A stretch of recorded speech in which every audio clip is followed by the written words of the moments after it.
Tell Linda.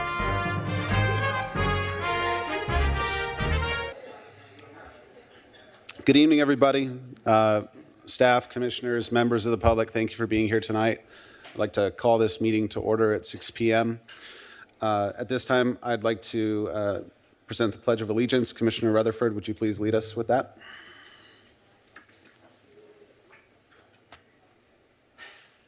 I pledge allegiance to the flag of the United States of America and to the republic for which it stands, one nation, under God, indivisible, with liberty and justice for all.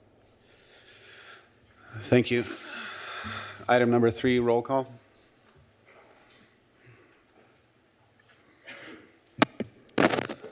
Chair Erickson. Here. Vice Chair McNabb. Here. Commissioner Ashendorf. Present.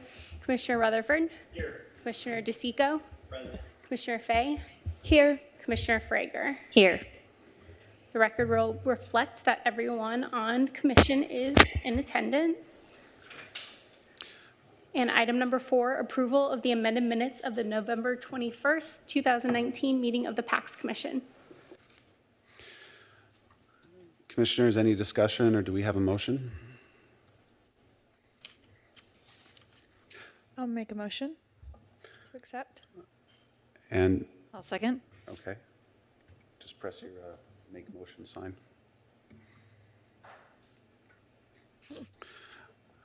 Are we ready for a question, staff? Okay, call for the question.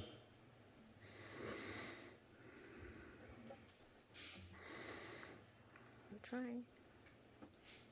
Did I right? There we go. The commission votes 7-0. The motion passes. Thank you.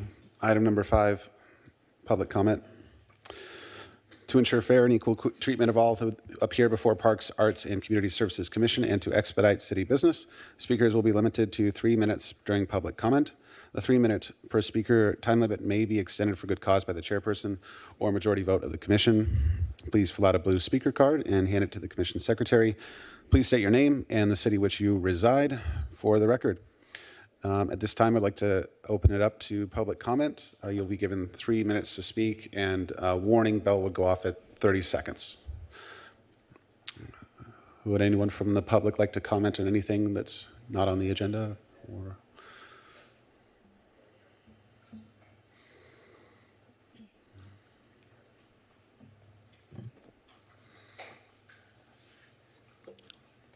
yes, sir.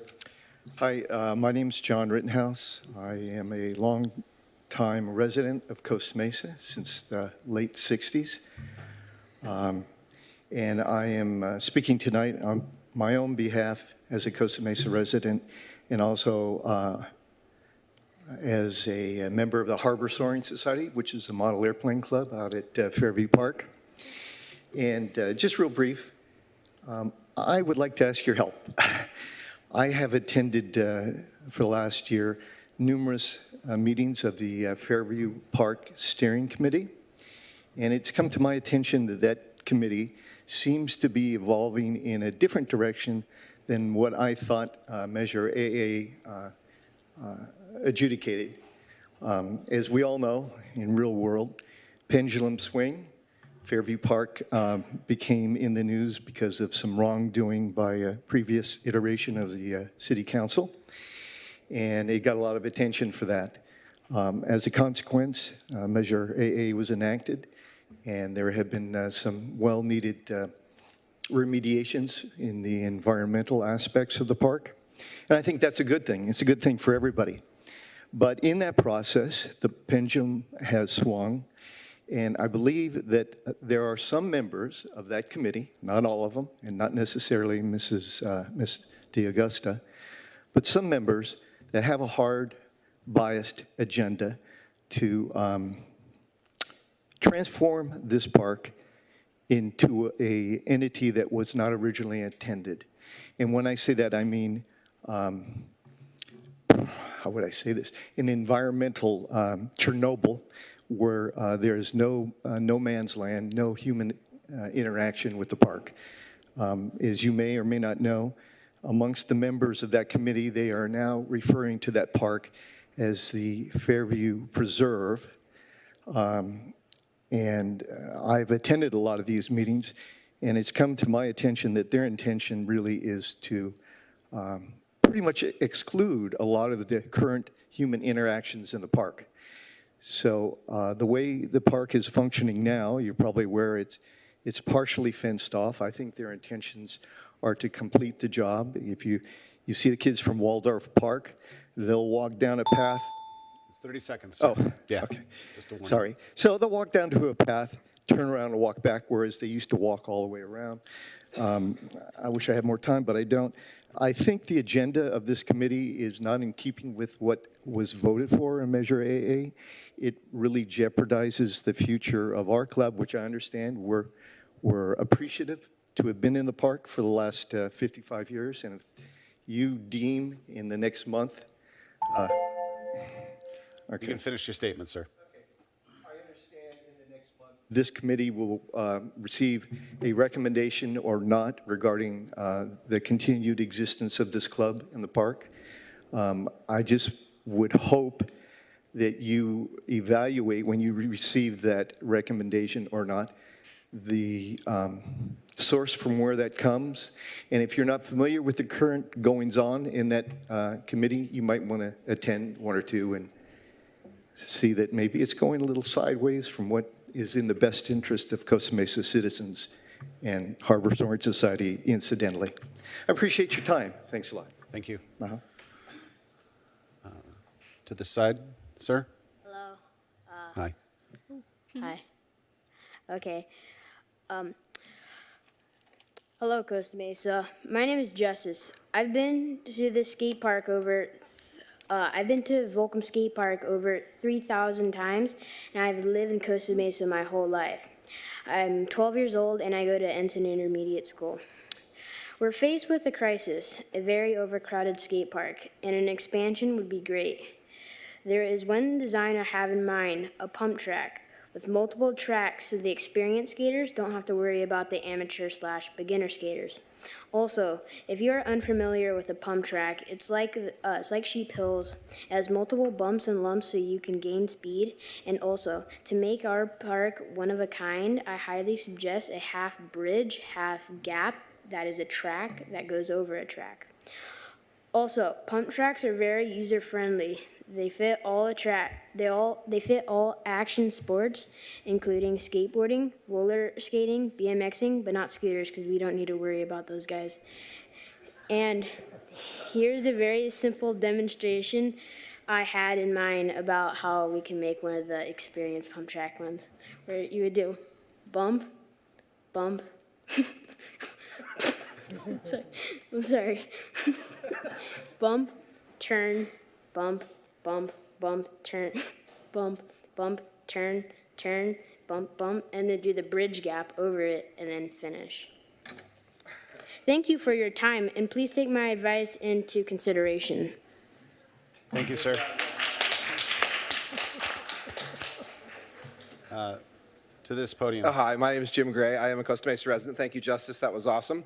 I'm the guy who started a group called the Skate Park Coalition probably 17, 18 years ago to get the first skate park built. I probably spent 1,000 hours of my life getting that done. We've been talking about redoing it for a while or expanding it. I was involved in that a few years ago. We had plans drawn. A couple unfortunate incidents kind of put that on the back burner. Ultimately, some of my friends flagged this to discuss the expansion again. I think my only statement to you is I would like to see you guys find a way to put it on the agenda to move forward to continue the research. The plans are actually, we had plans drawn. They've been reviewed. I mean, they obviously need to be re-reviewed and continued, but even the pump track that Justice was talking about, we had one of those in there that could be, altered to his suit, his likes. But and as I started skating when I was about his age, now I'm 57, I still skateboard. I made a couple million skateboards here in the city of Costa Mesa. So I mean, Costa Mesa is kind of a capital of skateboarding, whether you guys realize it or not. But yeah, so that's objective tonight. Love to see you guys find a way to help us get that moving forward.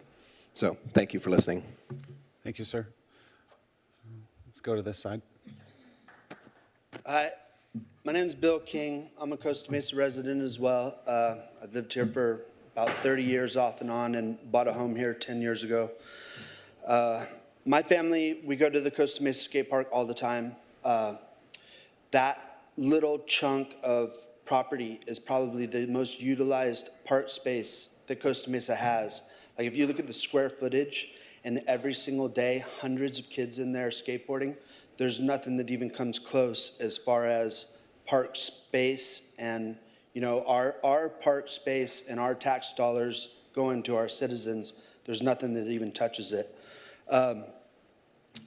I also would like to see a pump track. I would like to see that Volcom Park expanded. This city has been, like Jim said, the capital of action sports. We have Hurley, Ruka, Volcom, Vans headquarters here now. We should have a destination skate park. We should have a world-class skate park here because this city, I mean, the employment, the people who enjoy surfing, skating, like I would say our city is unlike others. You know, I mean, Lake Forest, it's basically a bunch of yuppies and they have a 62,000 square foot skate park. We have a 20,000 square foot skate park. So, and then another thing is all those companies that I just mentioned, it's possible that we could partner like and somehow pull in some money. Just on my drive here, I was talking to a representative of Vans who was like, yeah, let's do it. Let's do a destination skate park. And they're, you know, there's dollars involved and we can help with that process, people that live in this city and are in that industry and make it happen. So that's it. Thanks for your consideration. Thank you, sir. Hi, my name is Katie Crawford, and my backyard backs up to Brentwood Park. About 2 years ago, a table was installed at the end of the park near Monte Vista. Since this time, our neighborhood has experienced increased litter, after hours, noise, loitering. Our neighbors always call CMPD to report these instances. And then the past September, an additional table was installed next to the playground, and the surrounding neighbors were understandably upset. Keep in mind that these new tables were in addition to the two that have always been there.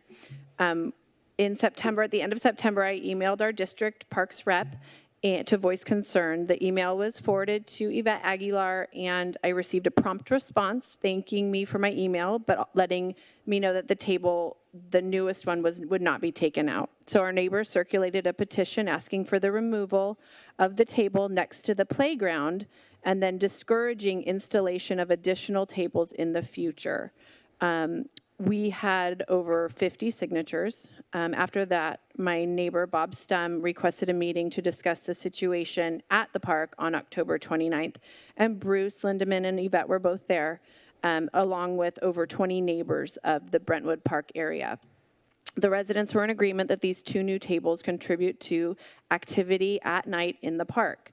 That was the day that we did submit the petition to Bruce. And then also, please note that both of the new tables that were put in are not installed under park lights, making them really dark, and it's like the perfect place for people to gather at night who don't want to be seen. During the design and construction of Brentwood Park, the surrounding residents that lived there at the time approved a passive park, and these benches were not a part of that plan. At the end of the October 29th meeting, it was decided that the table next to the playground would temporarily be moved under a light to discourage illegal activity at night, and that would be done that week. Then the city would also track the number of calls into the CMPD regarding Brentwood Park to assess if the new tables, in fact, were increasing the instances of nighttime calls to the police, and then a final decision would be made. The cities did move the tables under the lamppost, and then the following week, park goers were seen dragging the table out to the middle of the park to access a shady spot for lunch. The city returned and chained the table to the tree in the original dark spot. I emailed on the 23rd of November to follow up, and on the 25th, I received an email saying that both tables would be permanently removed and replaced with a bench so that people can watch their kids play under a lighted area. I haven't seen anything happen. I don't know if something's in the works. I just want the city to understand that the increased tables has increased the illegal activity after hours in Brentwood Park. Please. You finish your statement. Thank you. Yeah. Please also understand that during the colder months, November through usually March or April, the occurrence of nighttime activity greatly decreases because of the cold weather. But when it will warm up every year, people when it gets to be warmer, the activity starts to pick up. And with these 2 new tables, I know that it's going to be a tax on the CMPD. It'll be stressful for our neighbors going into this summer. And I just want to let you guys know this is not just my concern and Bob's concern. We had over 20 people at the meeting with the city, all upset, talking about how these new tables are a problem. Not all of them, but the additional ones. And then we had over 50 people who did sign the petition. And so we are just asking for the tables to be removed. Not all of them, just the new ones. Thank you. Thanks. We'll go back to this one. Hi, Bob Stump. Thanks, Katie. She's the Bob she was referring to, Costa Mesa resident, lived directly across the street from the park. I'm the one that drew up that the email sent to you guys on December 7th from Katie, Chuck, and myself. If you guys all had a chance to read that, I hope, voicing our concerns. Besides all of that, what she gave you, like she said, at night in the park is dark. There's no lights on them, okay? And things are happening, and she's calling, I'm calling, everybody's calling from the neighborhood to stop stuff. Again, this time of year, it gets cut back. Upon putting the second table in, the city added extra surveillance from Costa Mesa PD for a park table. I don't know about you guys, but that just seems kind of like over the top misuse of public services, safety resources. And if they're surveilling those tables, right, it's been put into motion, it's already happened, it's going on, and something happens anywhere in the city,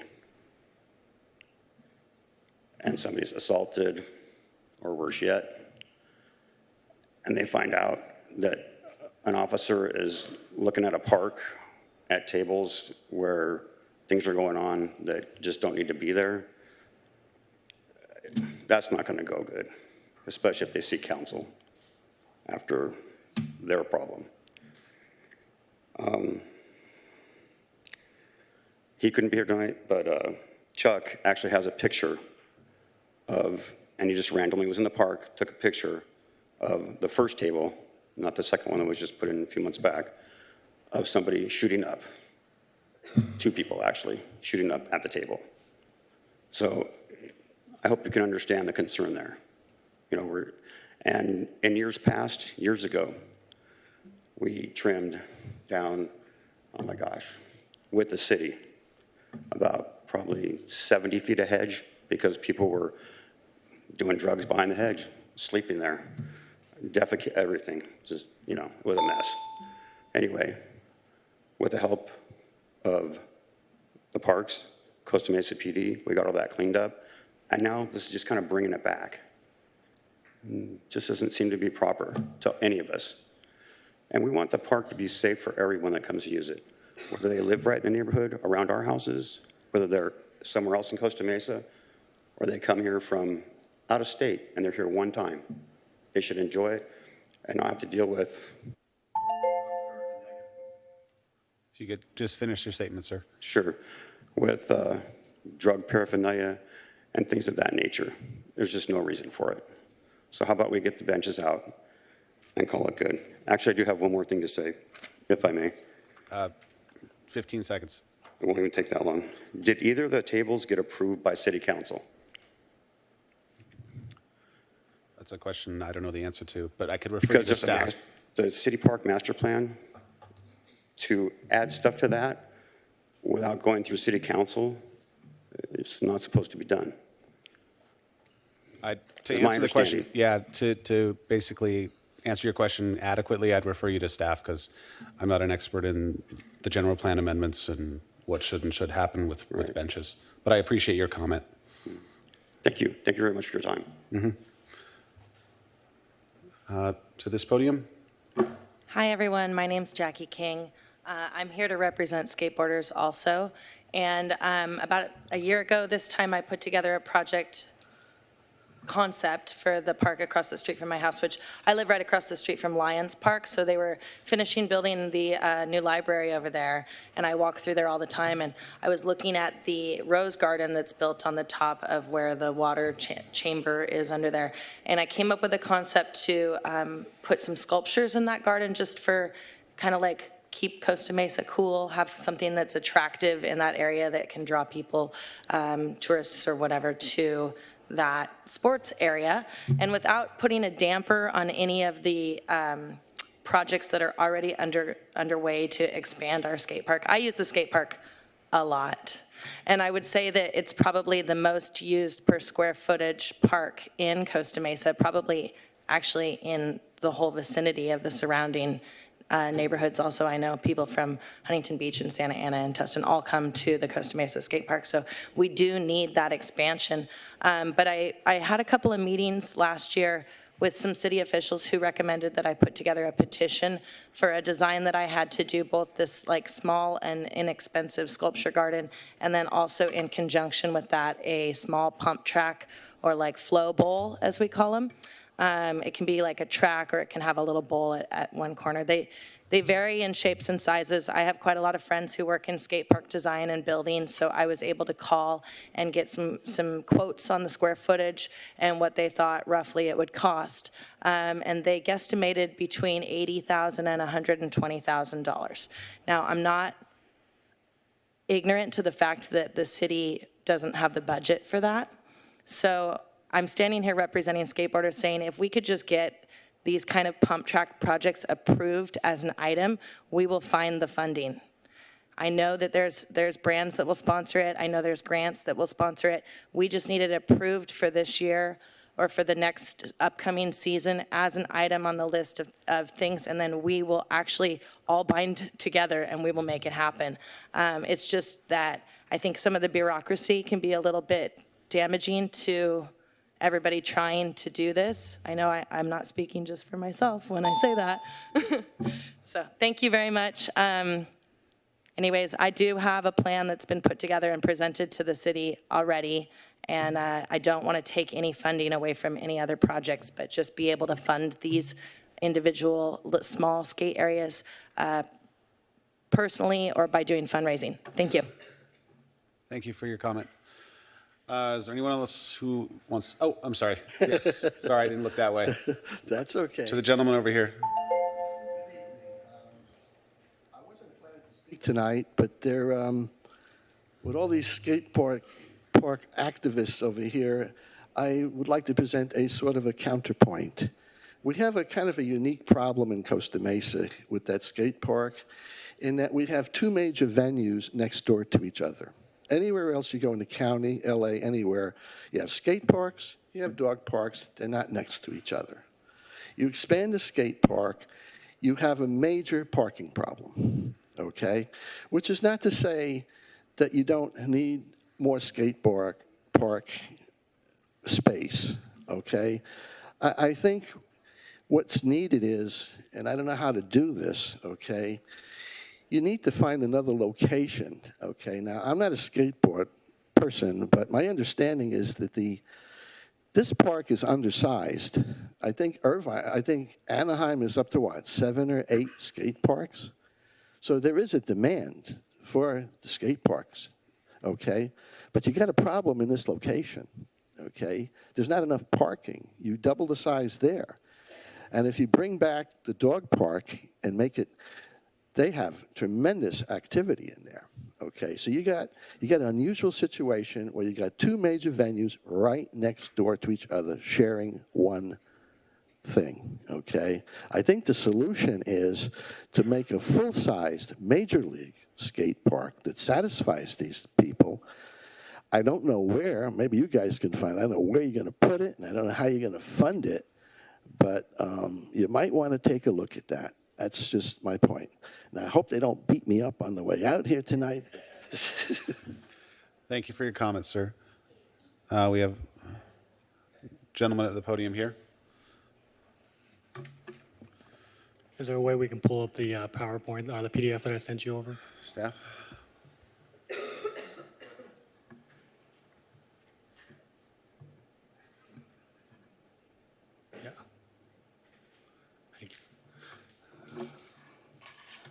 I want to thank you guys, first off, for letting me come speak this morning or this evening. I know that it seems like there's a lot of skaters out here. I'm actually a bicyclist, not physically capable of skateboarding. I'm not coordinated, apparently. But a similar concept. We have a great area down here. We have a great community down here. And we have a lot of amenities that we're trying to kind of encourage younger people to come out to, but also older people to come out to work on skills, to work on just community, and to really kind of develop that whole active transportation, active living style. So one thing I was looking at is just, we don't really have any amenities for bicyclists. So we have a skate park, which is great, and bicyclists love using the skate park, but it's a skate park. It's really not intended for bicyclists. And skaters, I can probably say, are not super fond of the bicyclists in and out of there as well. But pump tracks are also something that bicyclists use as well. So the pump track is like Justice was saying, it's skaters, bicyclists, not scooters apparently, but everybody else. It's something that everybody can use, and it gives them a chance to, at a young age, get out there, learn the skill, learn how to ride, learn how to use momentum, and just really handle a bicycle. But as you get older, you can get better faster, and you can really start to improve on that. So I threw together something over at T. Winkle Park, where the north side of the tennis courts is an open grass area up there, really underutilized for its area. If you look at that outside red track is a quarter-mile track, so it can be encouraged to be used as a bike skills park for bicyclists to go around. You have rock features and stuff like that they can ride on, but also using it to encourage running. So you'd have a quarter-mile course for a runner to have that interaction there. On the inside, a couple different variations of pump tracks, intermediate level pump tracks, advanced pump tracks, and beginner level pump tracks. And then if we really want to be ambitious, a lot of places are looking at doing downhill courses and places where they can have jumps and stuff like that. So that magenta line would be that. So this is something that I really would like you guys to discuss and look into. I sent Jim a master plan from the city of Mizzou that did a similar project like this, and they actually went through a really full-on report that I really encourage you guys to read through. It's about 10 pages long, not crazy long, and it does throw out some costs as well. So they're looking at, on the high side of the cost, about $375,000 for it to be built. But that's also, they're looking at facilities for bathrooms and all of that. So I really would like you guys to look at this and really consider it. And like they were saying, if you guys look at it and you guys want to designate a spot, it's something that funding can be found. I mean, they were talking about, we have sports companies here that are open and willing to donate for these things, and they're ready to do it. We just have to get the approval from you guys. So I'd love for you guys to sit down and chat about it. And if you guys have questions, you guys are more than welcome to discuss them with me. Jim has my contact. You can direct them over to me. We would love to have that conversation, and then just get it on plan of saying we want this land dedicated for this purpose, and we can work on the funding for that. Thank you, guys. Thank you for your comment. All right, one more. Yes. Hi. So just for I love dogs and I love skateboarding too, and I have two dogs of my own. But as a little counterclaim, like I see your point, but I believe that I believe that we don't have to expand the park into the dog park, and also there is parking right by the playground also. So I still believe that we should do the skate park. Thank you Just for a your little comments, thing, sir. just right off the bat. Appreciate it. All right. Well, with that, I'll close public comment. Really appreciate you all bringing out your voices, your thoughts. These are your parks, so thank you for participating. Again, I want to close public comment at this time. Move on to item number 6, commissioner comments. I'll start furthest to my left, Ms. Frager. Thank you, Chair Erickson. And thank you all for being here. I'm learning a lot from all of you. I just wanted to quickly update. Hope everyone had a wonderful holiday break. And we are back in 2020. I celebrated my birthday at Lander's Liquor Bar over in Off Harbor. And they also have their vintage shop just a couple streets down, which I learned is also just so they have more parking. Works out well for both parts of the business. And they're just really awesome over there. I wanted to just thank them publicly and encourage all of you here to head over there for both some great shopping at their vintage store, and their food is really great at the liquor bar. They have really great food there as well, so people of all ages and drinking or not drinking, it's a great place to be together with friends. I also attended the MLK Serve Day, hosted by Trellis and Love Costa Mesa, back on Monday. And Neat Coffee over in the West Side supported us with some free coffee in the morning. So just wanted to thank everyone who showed up to that to help clean up 19th Street. It was a great way to celebrate our hero, Dr. King. And this weekend, I will be across the street at the Tet Festival, which is, I hear, the best in California, as we kick off the Lunar New Year, Year of the Rat this year. And that is put on by UVSA, which is the Union of Vietnamese Student Association. So it's all students putting that on. So I think that's really a testament to what great youth we have here in the community, and just how the new generation is really all about kind of civic engagement and cultural awareness and celebration. So I recommend everyone check that out on either Friday, Saturday, or Sunday, or all three. And in addition to that, we have a Pacific Symphony to culminate the Lunar New Year at the Renee and Henry Segerstrom Concert Hall on February 22nd is what we have is called the Lantern Festival. So that celebrates the coming of spring, and it is in partnership with the Irvine Chinese School South Coast Cultural Center, and it's a free family event from 11 a.m. to 5 p.m. And there are community performances. We have kind of some demos out on the plaza that are just traditional art making and food as well. And so I encourage families to come out to that. It's a great way to learn about different cultures through art and music this coming month. So come on out. And if you have any questions about that, feel free to ask me. I will also, Allison's going to put out flyers on that event in the lobby here at City Hall. So it's a very pretty flyer, so take it home. Thank you. Thank you, Commissioner Frager. On to Commissioner Fay. Good evening, everyone. I'm so excited to see everybody come out and talk about the skate park because I totally agree. We are so fortunate to have that in our community. Thank you to the work that you did many years ago to get that happening in our community. I live right down the street, and I just love driving by and seeing the skate park packed with kids and adults and everyone just enjoying it. So I thank you for coming. Thank you. We hear your voices, and I would like to definitely request to the city that we do what we can to get that on our next agenda and go through. Maybe you could give an update on what the process would be to kind of revitalize that plan of redoing and expanding the skate park. Fantastic. Love it. Before we go to that, I also want to say thank you for coming to us with a plan where you're willing to work with the community and work with the different organizations that we have to get funding. Absolutely, the city is not an endless source of funding, so I think the more that we can have public-private partnerships that come and say, hey, we've got a great idea. If you move the red tape, we can come with the funding to make these things happen. I think that that's one of the ways that we can move things through the community, and I know that the City Council is generally very receptive to moving those things along as well. So thank you for that. I think we should keep this conversation going. Please continue to be excited about that and help us move it forward because we can't do it without you. Also, just I want to give a shout out to Councilmember Reynolds, who's got her additional bike-a-thon coming up, bike trip on the 26th of January. Those of you who haven't been out in the community to ride your bikes in our local parks, she's got the next one coming up the 26th of January at 2 p.m. And I think they're meeting at Marina View Park, going to go around 5 West Side parks. So a great way to get out and about.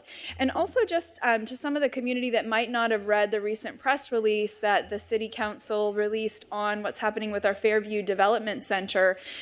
Just thank you to the council for the work that they've been doing in trying to make recommendations to the state about repositioning that land. I think part of the reason why I'm on this commission and why I'm wanting to volunteer time to get into these conversations is because I think, like the skate park and like the Fairview Development Center, there is a big impact that we can make in influencing what is built in our community that impacts generations to come. So thank you to the council for trying to make those movements at a state level to do the right thing with that land.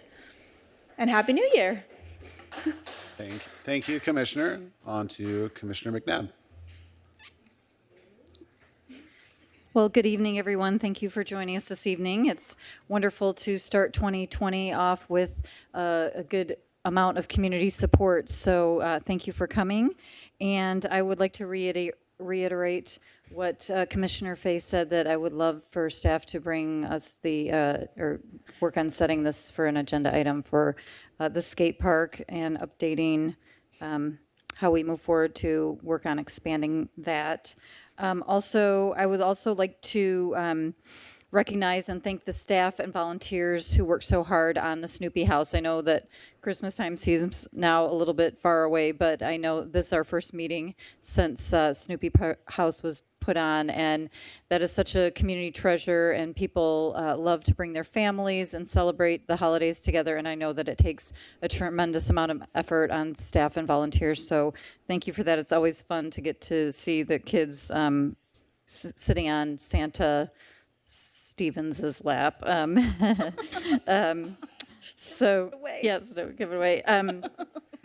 Also, yes, and the TEP Festival that is coming up this weekend is a really amazing event. It's Saturday and Sunday. I've gotten to go the last 3 years, so I do highly recommend that event in the community. There's also a festival going on, or an event going on right now at South Coast Plaza that people are enjoying for the Lunar New Year. So it's the Year of the Rat. I don't know if any of you are rats. I am a boar, so a pig. So it's not my year, but it's a nice time to celebrate the Chinese New Year and the Lunar New Year.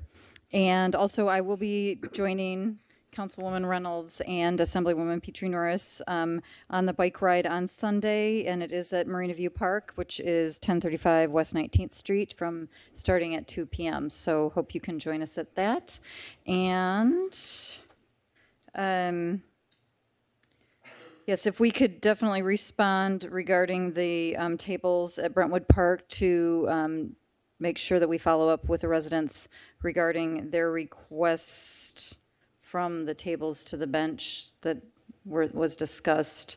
That would be appreciated, and that is it. Thank you. Okay. Thank you, Commissioner. On to Commissioner DeSico.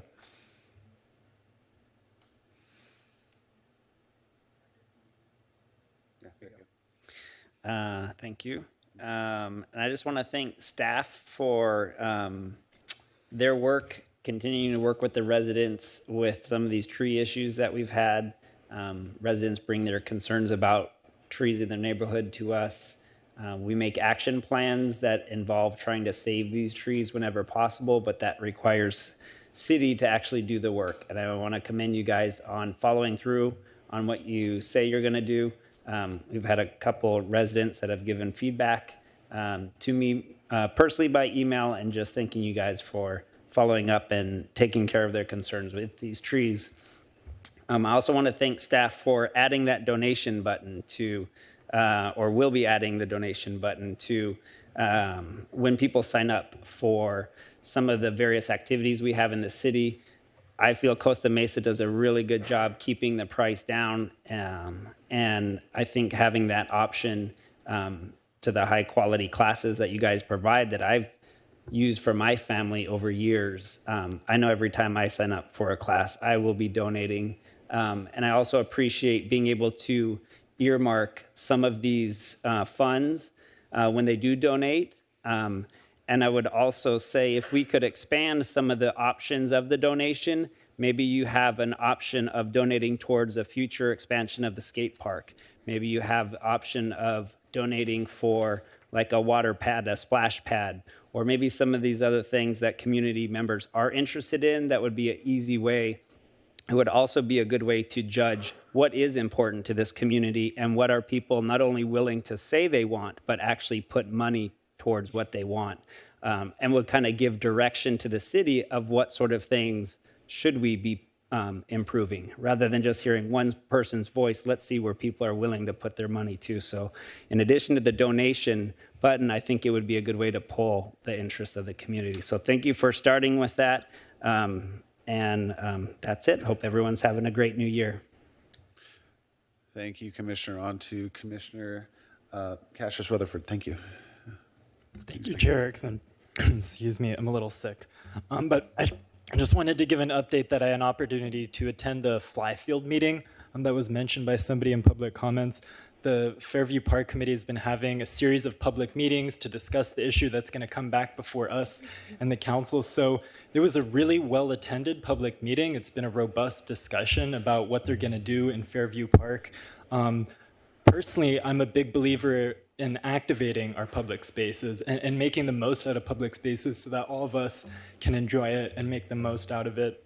And I think that also bleeds into the other issues that we're talking about, not just with Brentwood Park, but residents have also talked about Wilson Park before. And I know there's that tension between nuisance in the parks, but also trying to activate our open spaces. And I've been really supportive of the vision of the council to really take the lead in combating homelessness so that we on this commission, and especially the department directors, have an opportunity to reactivate public parks that have been previously overrun with nuisance. So I'm very excited about that. I'm also going to be the third person to mention my support for the skate park thing. So we're at 3 out of 7 right now, so it's pretty good so far. I had an opportunity in December to go on the bike ride that Councilmember Arliss Reynolds hosts. She's been doing them every month. So in December, we biked around the city, delivered cookies to all the police and fire stations. That was definitely a highlight of the month. So I will be there on Sunday, looking forward to that, biking around the city again. Also wanted to mention the Fairview Developmental Center meeting that happened earlier this week. I think it is tremendous what the council is doing with this property, not just for the vision for housing, but it's also going to mean more trees, more open space, more places for residents to get out and make the most of our city and create a new neighborhood there. So there's a great write-up in the Daily Pilot that I encourage you to read if you have not already. Lastly, I do have a New Year's resolution. I'm going to be using my car as little as I possibly can. I think I've only spent about $20 on gas this month, so we're off to a great start. But I've been biking all over the place, definitely inspired by Councilmember Reynolds, and I encourage you to as well. Thank you. Thank you, Commissioner. And on to Commissioner Charlene Ashendorf. Thank you, Chair Erickson.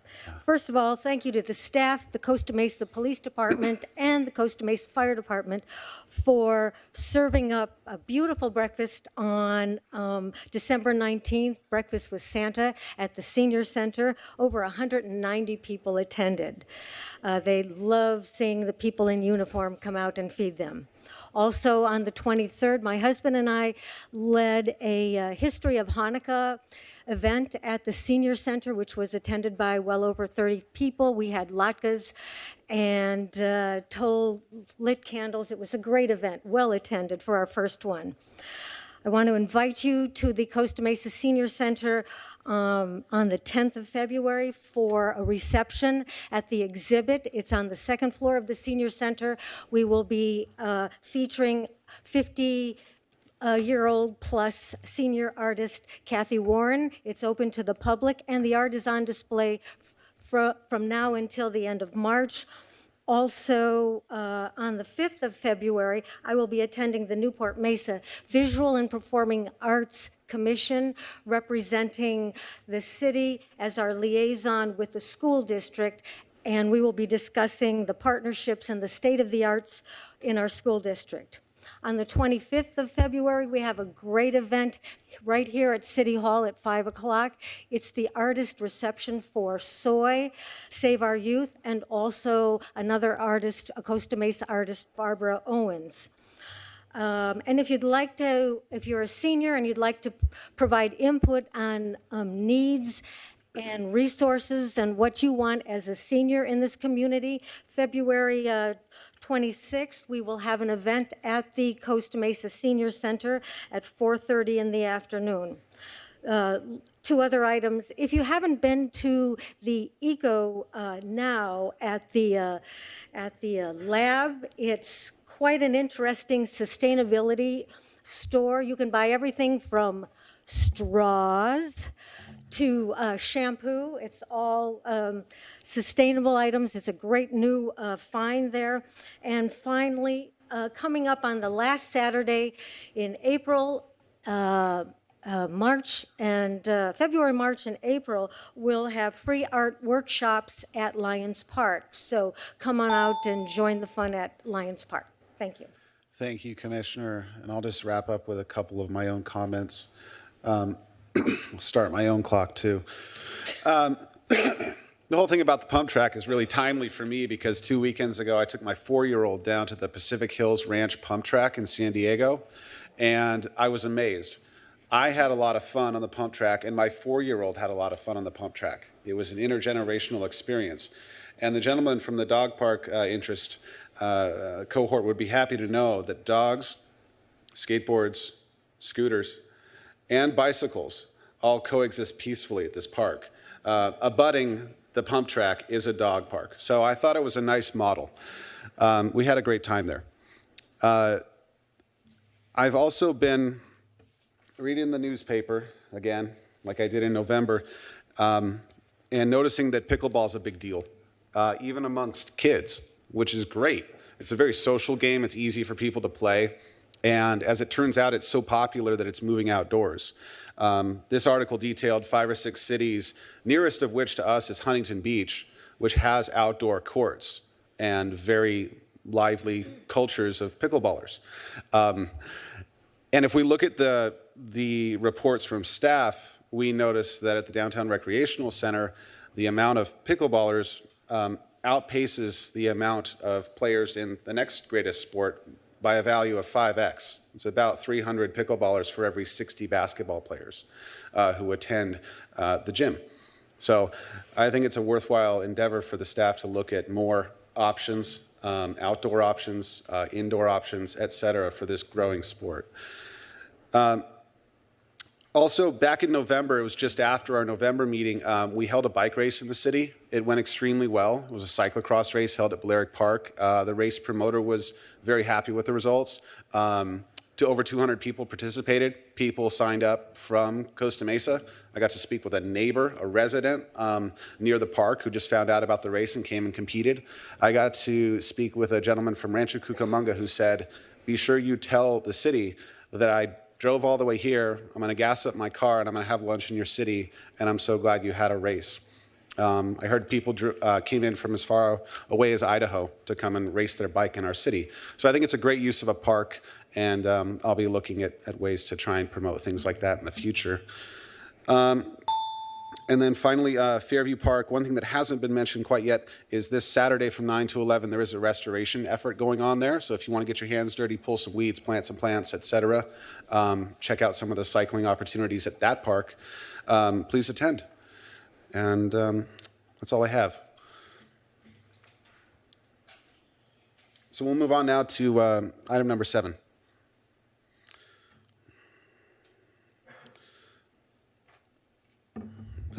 Consent calendar. All matters listed under the consent calendar are considered to be routine and will be enacted in one motion in one form listed below.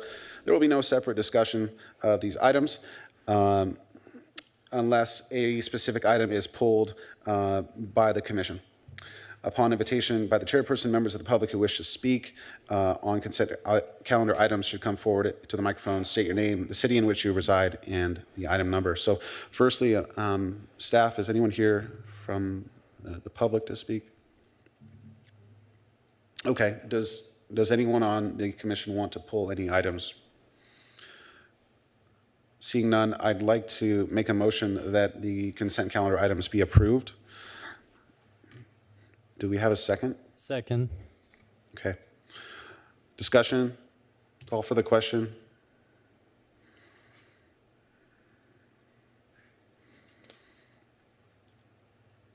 The motion carries 7-0.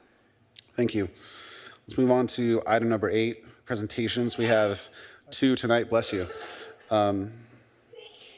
Bless you.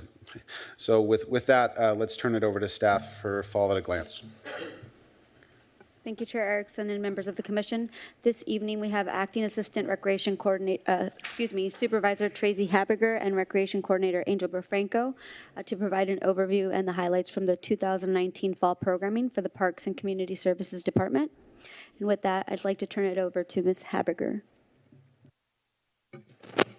Good evening, Commissioners. I am Recreation Coordinator Tracy Habiger, and I'm here tonight with fellow Recreation Coordinator Angel Berfranco. We're pleased to provide you with a glimpse into the Parks and Community Services Department's programming during the 2019 fall season. The Parks and Community Services Department is proud of the youth programs that were offered over the past fall season. These programs include LEAP, ROCKS, Winter Camp Costa Mesa, Camp Costa Mesa one-day camp, mobile recreation, and B-Fit volleyball.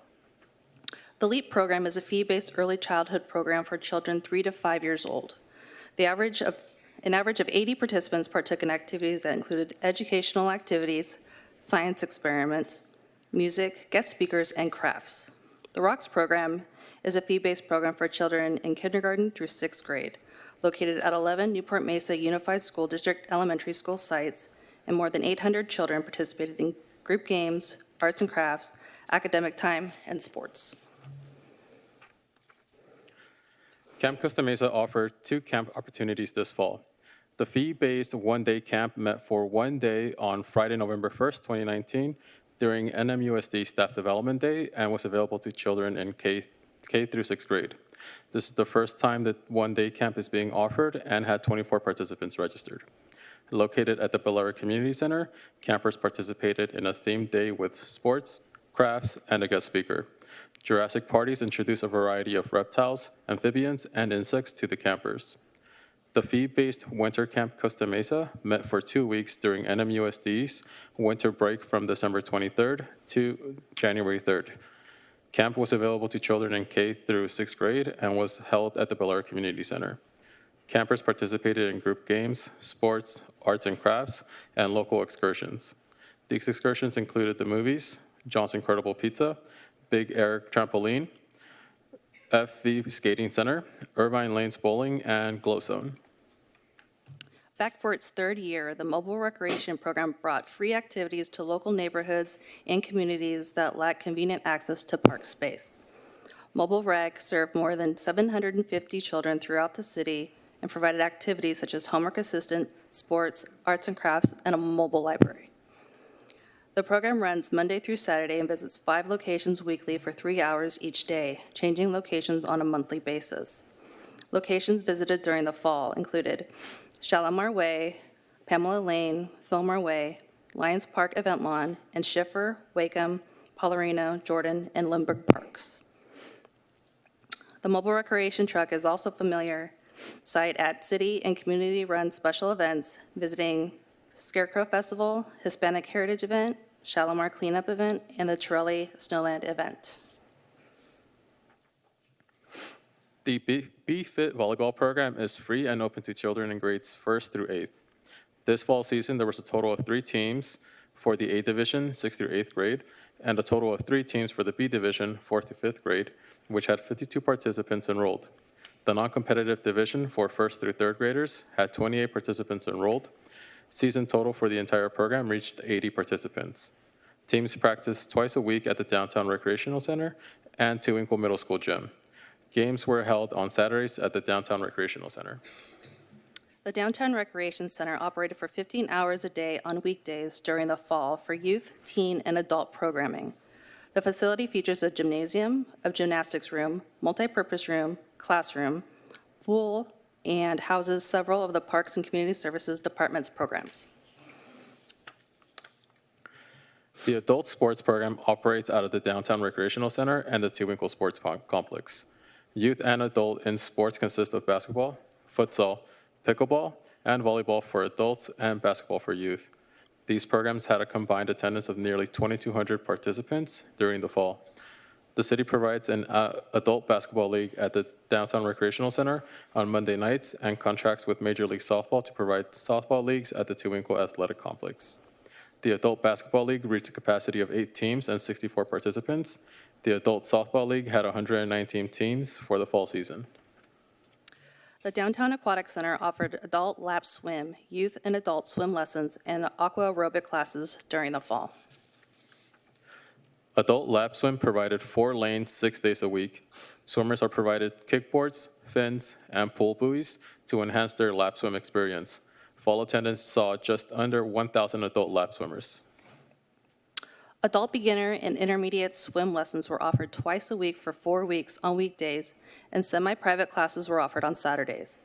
Weekday adult beginner and intermediate swim lessons were in such high demand during the fall session that another class was added to accommodate. An average of 17 adults enrolled in both sessions of the weekday adult swim lessons. Aqua aerobic classes were also offered and had an attendance of just over 100 participants over the 2 fall sessions.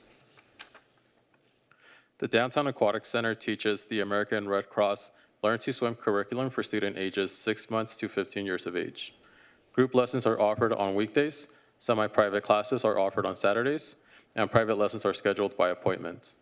Hoag's Eyes Save Lives presentation was given to parents each session to inform them of how to keep their children safe in aquatic environments. More than 920 youth from ages 6 months to 15 years old participated in the 2 fall swim lessons, sessions spanning from September to October. The Recreation Leader in Training program runs throughout the school year at the Rocks program school sites and Camp Costa Mesa. The goal of the program is to give teenagers an opportunity to gain community service hours while learning leadership skills, responsibility, and accountability. There were 4 RLEDs actively participating in the program in the 2019 fall season. Each shift ranged from 2 to 8 hours depending on the assigned program, and more than 300 hours of community service were completed. The teen program runs from September 3rd, 2019 to June 19th, 2020. 3 locations around the city, 2 at local schools, 2 in Intermediate and Costa Mesa High School, and 1 at the Downtown Community Center. The program has 200 registered participants. The team program hosted 2 special events for program participants in the fall season. The Jawsome Pool Party event took place at the Downtown Aquatic Center. 30 participants watched Jaws on a large inflatable screen placed on the pool deck and enjoyed snacks and refreshments. The Cheers for Fears Halloween event took place at the Lions Park event lawn. Participants enjoyed Halloween-themed carnival games, snacks, and refreshments. 50 participants watched A Quiet Place on a large inflatable screen, sat on hay bales, and enjoyed popcorn. The Downtown Recreation Center and Bel Air Community Center served as rental space for public rentals, parties, private events, and contract classes. These classes are designed to serve residents of all ages and include activities such as gymnastics, art, soccer, yoga, archery, karate, and foreign language literacy. Contract classes are held at city facilities, city parks, and through partnerships with local businesses such as the Senchi Judo and South Coast Fencing Center staff. 235 classes were offered for the fall season with a total of 785 registrants. This fall, the department offered 5 new classes. The Costa Mesa Senior Center offers free membership for adults 50 and older, had more than 2,800 active members registered in the fall, with more than 75% being from Costa Mesa residents. This fall, the center provided an array of activities, such as health and wellness clinics and activities, community trips, and special events. The center partnered with agencies such as Hoag Hospital and Arts and Learning Conservatory to provide programming at no cost. The Active Adventure program showed great popularity this fall with 4 trips to local Orange County parks. Pictured above is Castaways Park in Newport Beach, where the seniors were led by a community services leader to enjoy the scenery and beautiful views. This program was offered to more than 45 participants and will be returning in April. The World Explorers program reached an all-time high with 35 participants per presentation, led by local world traveler and filmmaker Jackie Bear Bucher. Her presentation featured the Northern Lights of Alaska. This program will continue with Jackie in March with a presentation on Brazil. The Senior Center continued its collaborative efforts with local community partners this fall by working with Hoag Hospital and the Arts and Learning Conservatory. Hoag Hospital offered a free flu shot clinic in October that saw 50 registered participants, and more than 40 walk-ins take advantage of this clinic. The Arts and Learning Conservatory held a special performance of its upcoming Mary Poppins musical play during the Lunch Cafe. With more than 80 participants in attendance, the youth performance sang A Spoonful of Sugar, Let's Go Fly a Kite, and other songs from Mary Poppins and Frozen. The Veterans Social Group has seen one of the busiest seasons to date, with special presentations from Captain Gary Barniel, U.S. Navy Senior Chief Gary Teagle, and Korean War veteran Richard Hecker. The group continues to offer a safe place for veterans from all branches of the military to come together and share their stories. This fall, the group also visited the Joint Forces Training Base in Los Alamitos and are planning a trip to the battleship USS Iowa Museum in spring 2020. This fall, the Senior Center had 4 of its largest special events of the year, with Halloween Bash, Thanksgiving dinner, tradition of Hanukkah, and breakfast with Santa, bringing in more than 400 participants. The continued support from the Costa Mesa Police and Fire Department, as well as the assistance from code enforcement, have made it possible for the Senior Center to continue to offer not just excellent customer service, but the highest quality events for the Costa Mesa seniors. This fall, the Costa Mesa Senior Center offered 4 travel trips, including trips to Carnival Cabaret and Harrah's Casino in Laughlin. In addition, the Senior Center also offered 9 community trips, which included the Orange County Museum of Arts, Sistine Chapel exhibit, Orange Coast College Planetarium, and many other local gems around Orange County. Combined, more than 275 participants attended the travel and community trips, with more than half of the trips waitlisted due to capacity and popularity. Animal Care Services successfully completed the second year of services with Newport Center Animal Hospital as the city's contracted animal shelter and Priceless Pet Rescue as the animal adoption service provider. While in the shelter's care, animals received a veterinary examination, which included vaccinations, a microchip, and were spayed or neutered. A total of 217 Costa Mesa animals were sheltered this fall, and 52 animals were returned to their homes, to their owners.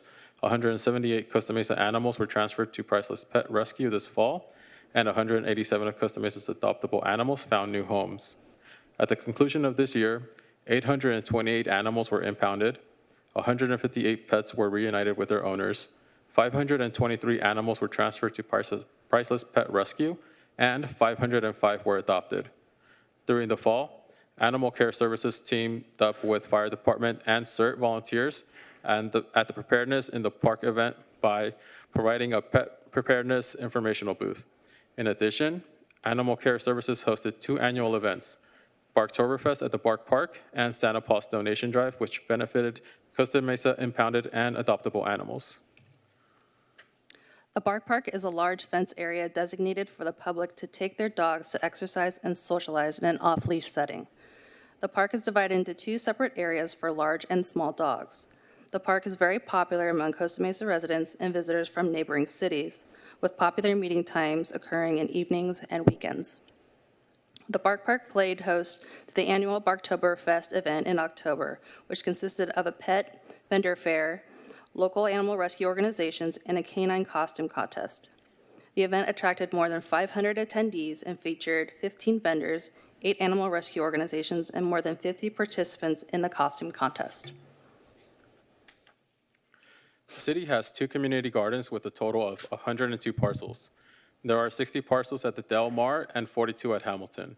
6 bi-monthly work parties are held throughout the year, with most current one occurring in November. Work parties are not only opportunities to fulfill the annual 4-hour community service requirement for gardeners, but also an opportunity for gardeners to meet, work, and socialize with other gardeners and city staff. The Lions Park Event Lawn hosted an array of special events this fall. To kick off the fall season, the Scarecrow Soiree was held in September. Families were welcome to build their own small or medium-sized scarecrows in the spirit of the Scarecrow Festival, which took place the following weekend.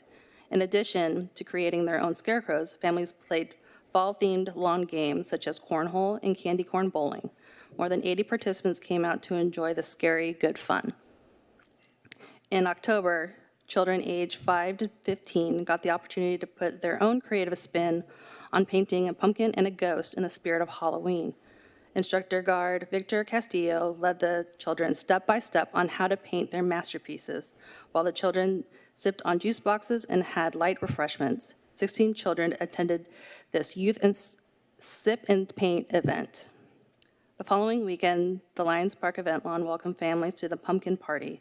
More than 120 Costa Mesa locals came out to paint their own creative art pieces on mini pumpkins. Light refreshments and lawn games were available for families to enjoy while they waited for their pumpkins to dry. Lastly, in November, families came out to Event Lawn's first glow-in-the-dark event, Cosmic Games. Families played an array of glow-in-the-dark games, including bowling, ping pong, ring toss, croquet, cornhole, and more. Recreation staff also painted children's faces with glow-in-the-dark paint and served soda floats in glow-in-the-dark cups. More than 80 participants enjoyed the glow-in-the-dark festivities. Ongoing activities at the event lawn include mobile recreation, disc golf, interactive theater, lawn games, and the Craft in the Parks program. Free classes are offered to the public weekly by contract class instructors. The Craft in the Parks program is held on Thursdays and offers a new craft each week, often themed for popular holidays such as Halloween and Thanksgiving. Activities and events can be found on the Lions Park event lawn calendar on the city website. In September, the Fish Fry concluded its run at Fairview Park, attracting numerous guests who enjoyed carnival rides, games, live music, food, and of course, fish. Next year, the Fish Fry will once again return to Lions Park. In October, the Scarecrow Festival had more than 25 Scarecrow entries, with 975 visitors voting for the People's Choice Award, and the mayor awarded 2 Mayor's Favorite Awards for Best Scarecrow. OCME, with the help of the Costa Mesa Firefighters Association, also gave away 300 pumpkins and over 3,500 rides on the trains over the course of the weekend. In December, the first of 3 public meetings were held regarding the ongoing review of the continued use of the Fairview Park's fly field. The meeting was attended by more than 60 concerned citizens. In November and December, 2 volunteer restoration days were implemented by staff and local nonprofits with more than 100 attendees combined. The Cultural Arts Committee led several programs and initiatives this fall, including Youth Art Gallery, the Exhibit Gallery, Art on the Fifth Gallery, Utility Box Art Program, Portrait Series, Art Grant Programs, Arts and Cultural Master Plan, and Directory of Local Artists. The committee would like to announce a save the date for the 6th annual art venture taking place on September 11th and 12th. This free 2-day cultural arts event will take place at the Sigerstrom Center for the Arts in the beautiful multi-tiered glass lobby of the Renee and Henry Sigerstrom Concert Hall. Through these programs, local artists' talents has been supported through grants and master plan, and showcased through the galleries and public art pieces in city facilities, public spaces, and online. Thank you, Commissioners. That concludes the Fall at a Glance presentation. Please let us know if you have any questions. Thank you, staff. Appreciate it. Amazing stuff going on. Lots of stuff to do here in the city. Thanks to your efforts. Appreciate it. Unless there are any comments, I'd like to move on to item B. Anything? Sure. Oh, let me get you. There we go. There we go. Thank you so much for all the opportunities you provide Costa Mesa. Again, I use a lot of these, but obviously not all of them. So there's so much going on. So I appreciate all your hard work. I especially appreciate the work to engage and activate that space at Lions Park. It's been a great use of that space, and I really appreciate the effort you guys have made to make fun activities for family members to enjoy that space. So thank you for that. I had one question on the mobile recreation center. I was looking at how often it's going out there versus the number of participants. And I'm wondering, how does the city evaluate where to go and maybe what places aren't being as utilized and opportunities to maybe encourage more utilization of that mobile recreation center? Staff encounter feedback from residents on where this mobile rec needs to go. Obviously, we're also at many events throughout the city, and that's where we do get a lot of feedback of where they would like them to show up. When we get a lot of participants in a certain area, we tend to stick there. And then if we do have a little downsize on one on-site, we'll switch it up to see if there's any other sites that we can gain more participation. Okay, yeah, because it seems like when you go to those events like Snowland and 60 people participated in that, that's almost, yeah, December participation was just 106. So it definitely seems attaching that mobile recreation program to these events seems like a really effective way to do it. And then just evaluating maybe some of these other underutilized ones where they're going out, either figuring out a way to encourage more community participation or evaluate better use of the mobile rec center. Because I think it is a good center, but we need people to be using it for it to be a good center. All right, thank you. Thank you. I don't see any other requests in queue. So again, thank you, staff, for all your hard work and the great presentation. I'd like to move on at this time to 8B, the Bark Park Proposed Rehabilitation Project.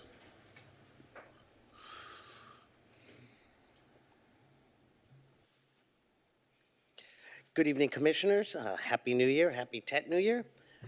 Tonight's presentation is a little overview of a CIP project that is a proposed CIP project for the Bark Park facility. The purpose of this report is to obtain your feedback and hopefully your approval to move forward with this project. It's not really a voting item, it's an informational item as it is just a proposed CIP at this time. This is also going to give a little historical information into the city's past maintenance practices and the efforts the city has taken over the past few years to try to revitalize the turf at Bark Park. This report will also provide an overview of the challenges associated with the soil conditions and current climate that exists at the Bark Park turf. Tonight I have with me Mr. Robert Ryan. He's one of our park maintenance supervisors who oversees our city's landscaping and park maintenance projects. So I'll turn it over to him at this time. Thank you. Thank you, Mr. Lindeman. Thank you, Chair Erickson and members of the commission. So a little background information regarding the Bark Park first. Over 2 acres of open space for dogs and owners to interact in an exercise in an off-leash environment. The grounds are mainly comprised of a mixture of dirt, grass, and decomposed granite. The decomposed granite is mainly around the trees, creating tree wells and kind of a little bit of barrier to protect the trees. The park is open to the public 6 days a week from 7:30 a.m. to 8:45 p.m. In addition to the regular hours, it also hosts 2 annual vendor events for dog adoptions from local pet rescues. Attendance is between 250 to 500 people. The park is closed every Wednesday for basic maintenance, which would just include mowing and some pressure washing of the hardscape sidewalk areas. Current conditions, over the past 20 years, the daily use has led to some severe soil compaction. There's a buildup of high levels of sodium, salinity in the soil. Those 2 conditions kind of exacerbate each other. The compaction leads to the salts and salinity staying in the soil. Salinity levels actually lead to greater compaction. So those 2 things together are kind of creating this merry-go-round, if you will, of issues. The soil is mainly native clay, which along with the regular use and compaction doesn't allow the water to percolate down through the soil. So I don't know, if you're a homeowner and you have your lawn, you know what that is like. A little bit of rain, a little bit of water, it stays there. The water tends to remain in the root zone and at the surface, which minimizes the oxygen available to the roots of the plants that we're trying to grow. It's basically suffocating and drowning the roots, which kind of inhibits the growth. The lack of water movement contributes to salt accumulation as well. Typically in a sandy or loam soil, the more you irrigate, you can move those salts down through the soil profile and get them away from the root zone. It's not the case in the current situation with the clay soil and the compaction. This also makes it so the roots are not able to absorb water or other nutrients that they need to establish and thrive in that park. You can see the photo here is just after recent rain. It wasn't a lot of rain. You can see the puddling that occurs and the water just sitting on the surface.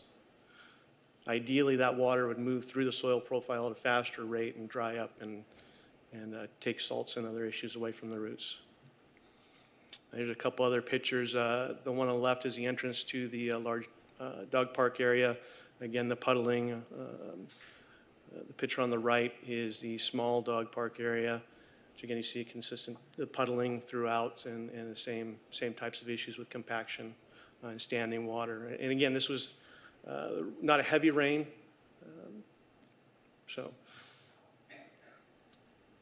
Sodium and selenium sulfite levels, most recent soils report indicated that those levels were extremely high and that only salt-tolerant crops would be able to survive under the current conditions that exist. Soil may contain adequate water, as you can see from the standing waters. Obviously, there's quite a bit of water there, but plant roots are unable to absorb the water due to the osmotic pressure. Plants are generally most sensitive to salinity during a germination and early growth process. It means that planting and establishing new grass successfully is unlikely without addressing the existing soil levels first. This is a photo of the most recent, or at least a portion of the most recent soil testing. You can see the salinity the ECC is rating in where sensitive crops would be restricted from growing there, bordering on many crops restricted. If you skip down to the sodium, the Na levels, or only salt-tolerant crops would be satisfactorily grown in that area. Also, the sodium absorption ratio, the SAR, is at 10.62, and the next slide will kind of present a little bit more information on that. Sodium absorption ratio is the ratio of sodium to calcium plus magnesium in the soil. A high ratio can cause a deterioration of soil structure, which again leads to that compaction, the exasperation of the compaction that's already existing. It can result in poor water infiltration and plant growth. Soils with an SAR greater than 10 are classified as sodic and will likely require additional amendments at high rates to aid in the movement of the soil and to return the soil to a better state for growth of for sod. The most recent testing, as pointed out in the previous slide, the soils at Bark Park show an SAR of 10.62. Previous turf renovation projects, recent maintenance practices and renovation projects include the removal of weeds from the area, minor tilling of the soil, a few inches, as much as we can get with the existing soils and the compaction that's there. The addition of some minor amendments to the topsoil, hydro seeding, regular seeding, or the installation of sod. The salinity of the soil has not been addressed through any of these projects due to the scope of work and the insufficient closure time. Obviously, address the soil issues would require significant work and a significant amount of closure time where the public wouldn't have access to the area. The sod was unable to establish and grow. We'll show you some photos of before and after. So on the left is a renovation project in a large dog park area. This is on the southern end of it. It was sectioned off. The seeding was in 2015. Seeding is just basically scarifying the soil, throwing some seed down, putting a topper with some amendments in it to protect the seed and retain moisture. The next picture is again in 2016. I think this was just before we opened it up for the large dog park area. It was maintained as a small dog park area during a small dog park renovation, so we always had the small dogs separate from the large dogs. So hadn't received a lot of use at this point in 2016. Next, we tried some hydro seeding in a larger area. This is the northern area of the large dog park area. This is a much larger section that we attempted hydro seeding, which is basically taking a seed mixed with some fibers, amendments, moisture containing elements, and shooting it across the area from a large truck. So in the picture to the right is installation of sod in 2018, which is that same southern area that we just saw the two previous pictures from. And I think you can see from these pictures that you're getting grass to germinate from seed, from hydro seeding. The sod looks great in that 2018 photo. Everything looks pretty good initially. This is again the installation of sod in 2018. This is a good vantage point for the next slide. Again, everything's looking green, and the sod is knitting in. It's establishing. At that point, you could pull on the sod. It wasn't coming up, so the roots were getting in there. And here's the current condition of that same area. A little bit of a different angle, but you can see there's minimal amount of grass present there, and it's slowly just kind of dying back. This is some reservation projects from a small dog park. This was a seeding project in 2016, and again a sodding in 2018. And again, both projects at the conclusion of the project, they look look pretty good. This is again another angle of that same project in 2018 with the sod. And this is the current condition where there's basically no grass left at all. Yeah, so I mean, that's less than a year.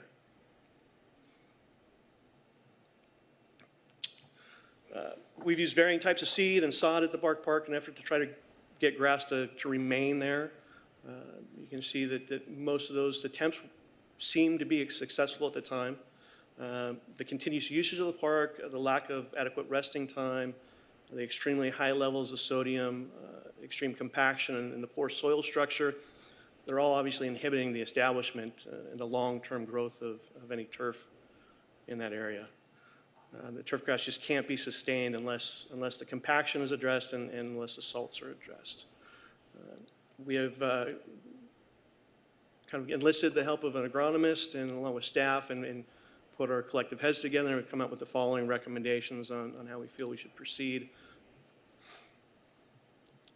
First would be the removal of approximately 8 to 10 inches of topsoil. Then we would backfill the area with clean, healthy soil. We'd import that from a supplier to start off. I think that's probably the most critical component, is to get new, healthy soil back in there.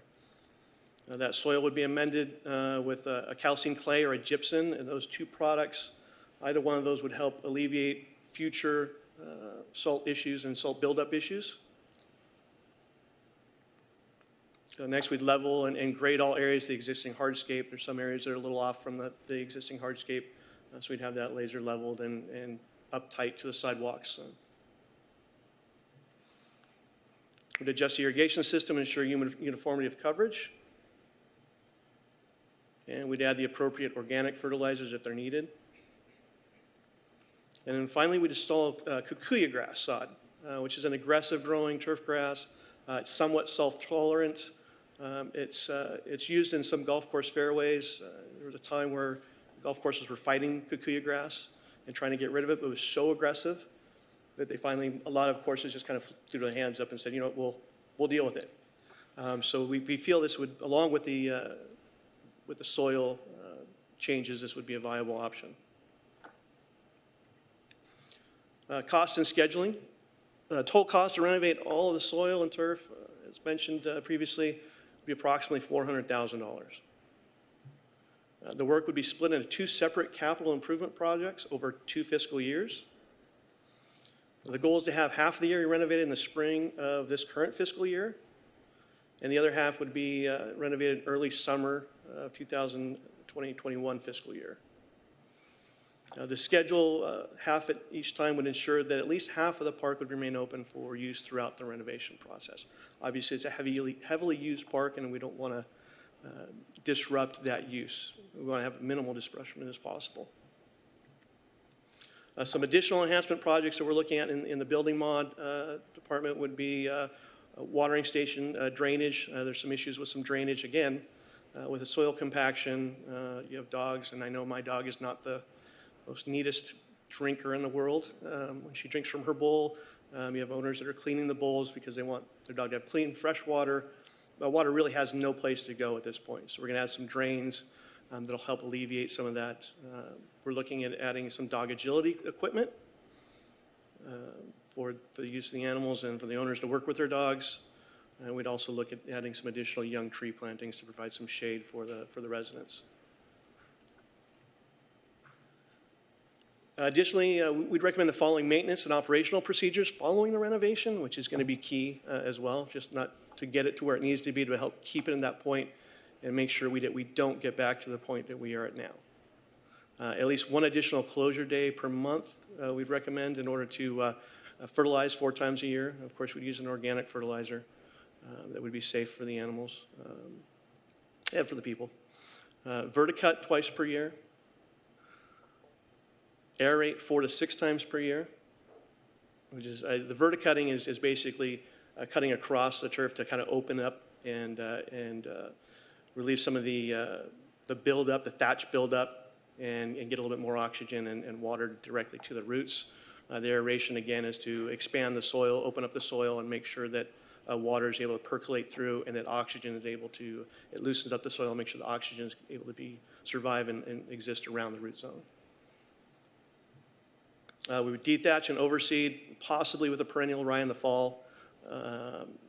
Dethatching is close to a verticutting. It just scalps it down, open it up, and put some seed down.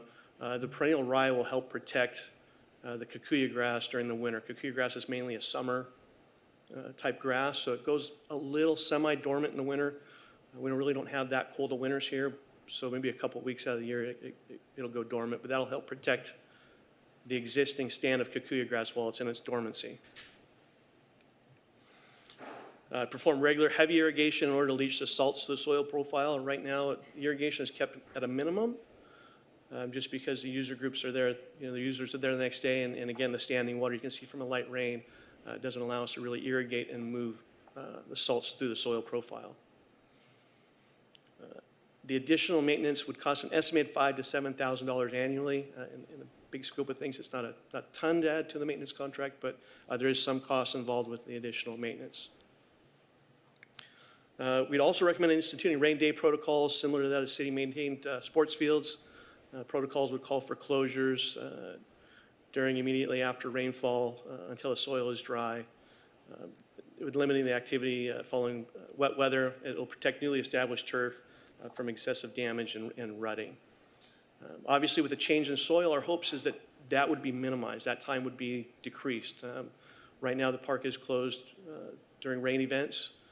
It does take a lot longer for those puddles to go away and for that to drain. So hopefully those closures would actually be minimized with this project. If you have any questions, I'd be happy to answer them. Thank you, staff. Appreciate all the effort and the explanation tonight. Any questions or comments from the commission? I'll start with Ms. Fay. Hi, thank you very much for that presentation. Exciting. I live right around that neighborhood, and it's so sad to see it all turn to dirt all the time. Just a couple questions. On the sodding that you've been doing, looks like annually, what's the average cost of that? So it depends on the area. The cost in the 2015 was about $12,000. So we're anywhere from 8 to 12 for the small dog park area on average, up to $30,000, $32,000 for the larger areas. Okay, thank you. It's a hard thing. I think we've got such an opportunity to continue to build dog parks in our area.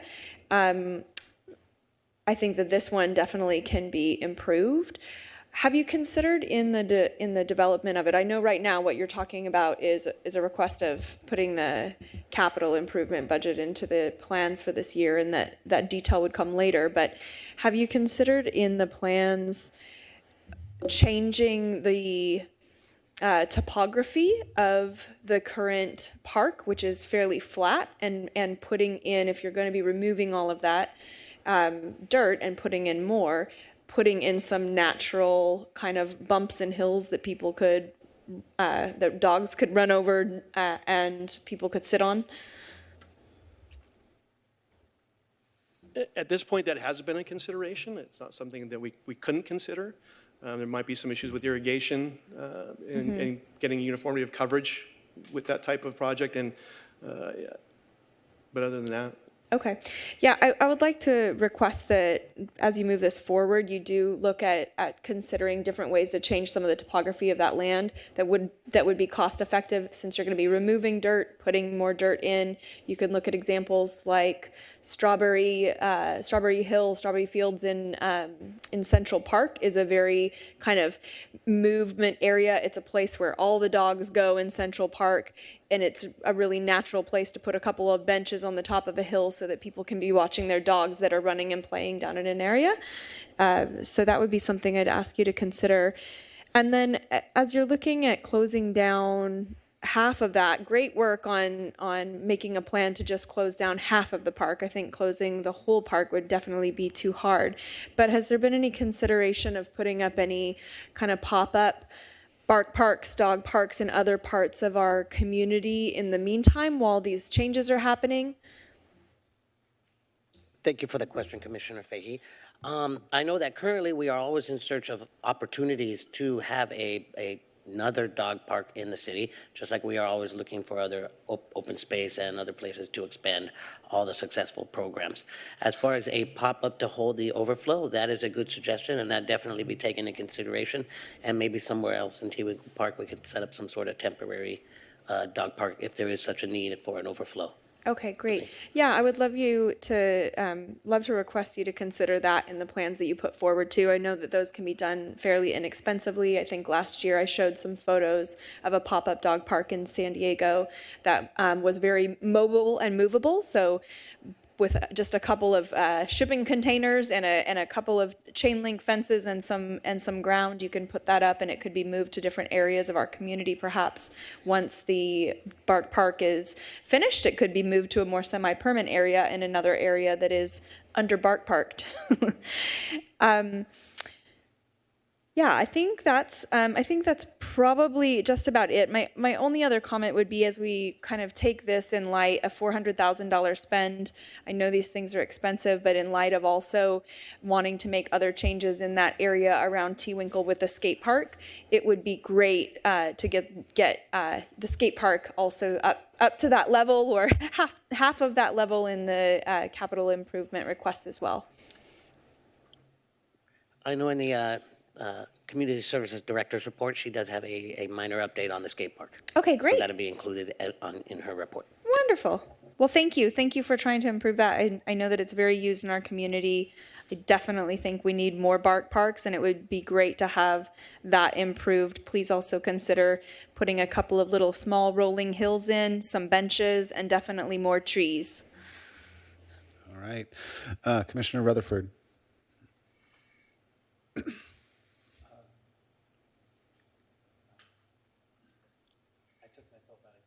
Huh.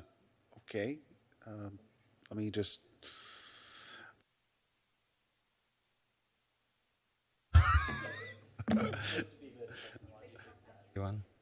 Yeah, Thank you.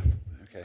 I just wanted to quickly bounce. I think Commissioner Fay raised a great point about doing pop-up activation on bark parks, because this is the most popular park in the city, and it's.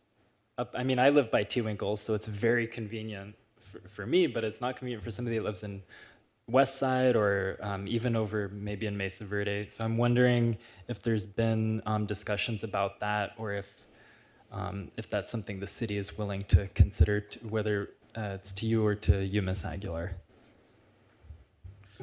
Are you talking about activation as far as like a large renovation, or? I'm talking about, sorry, a pop-up activation. Yeah. So if a day the Bark Park is closed, doing a pop-up activation to allow people to take out their pets in a different area. We can look into that. I know that there were some, our municipal code doesn't allow us to sell.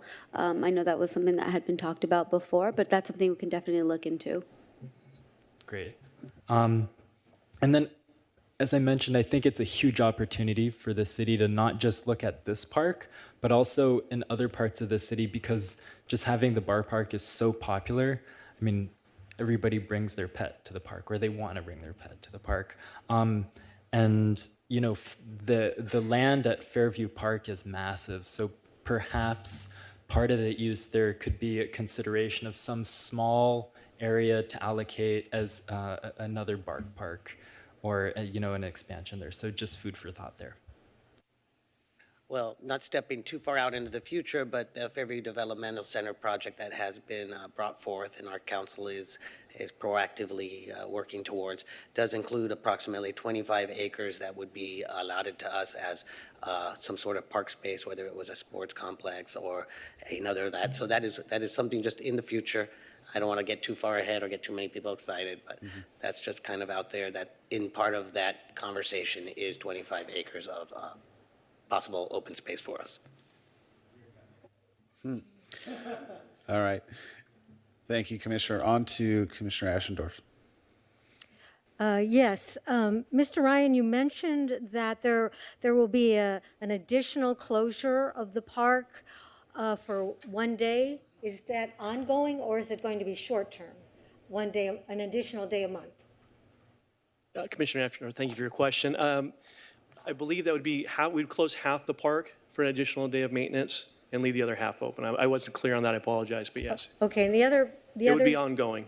but the other point would be, is there any benefit to closing part of the park for half of day to, continue, or is that's not going to help your process? It would probably take longer than a half a day to complete the work that would need to be done. Okay, thank you. Commissioner McNabb. Thank you. Can you explain a little bit about how you came up with this $400,000 budget number? As far as, who did we consult on that?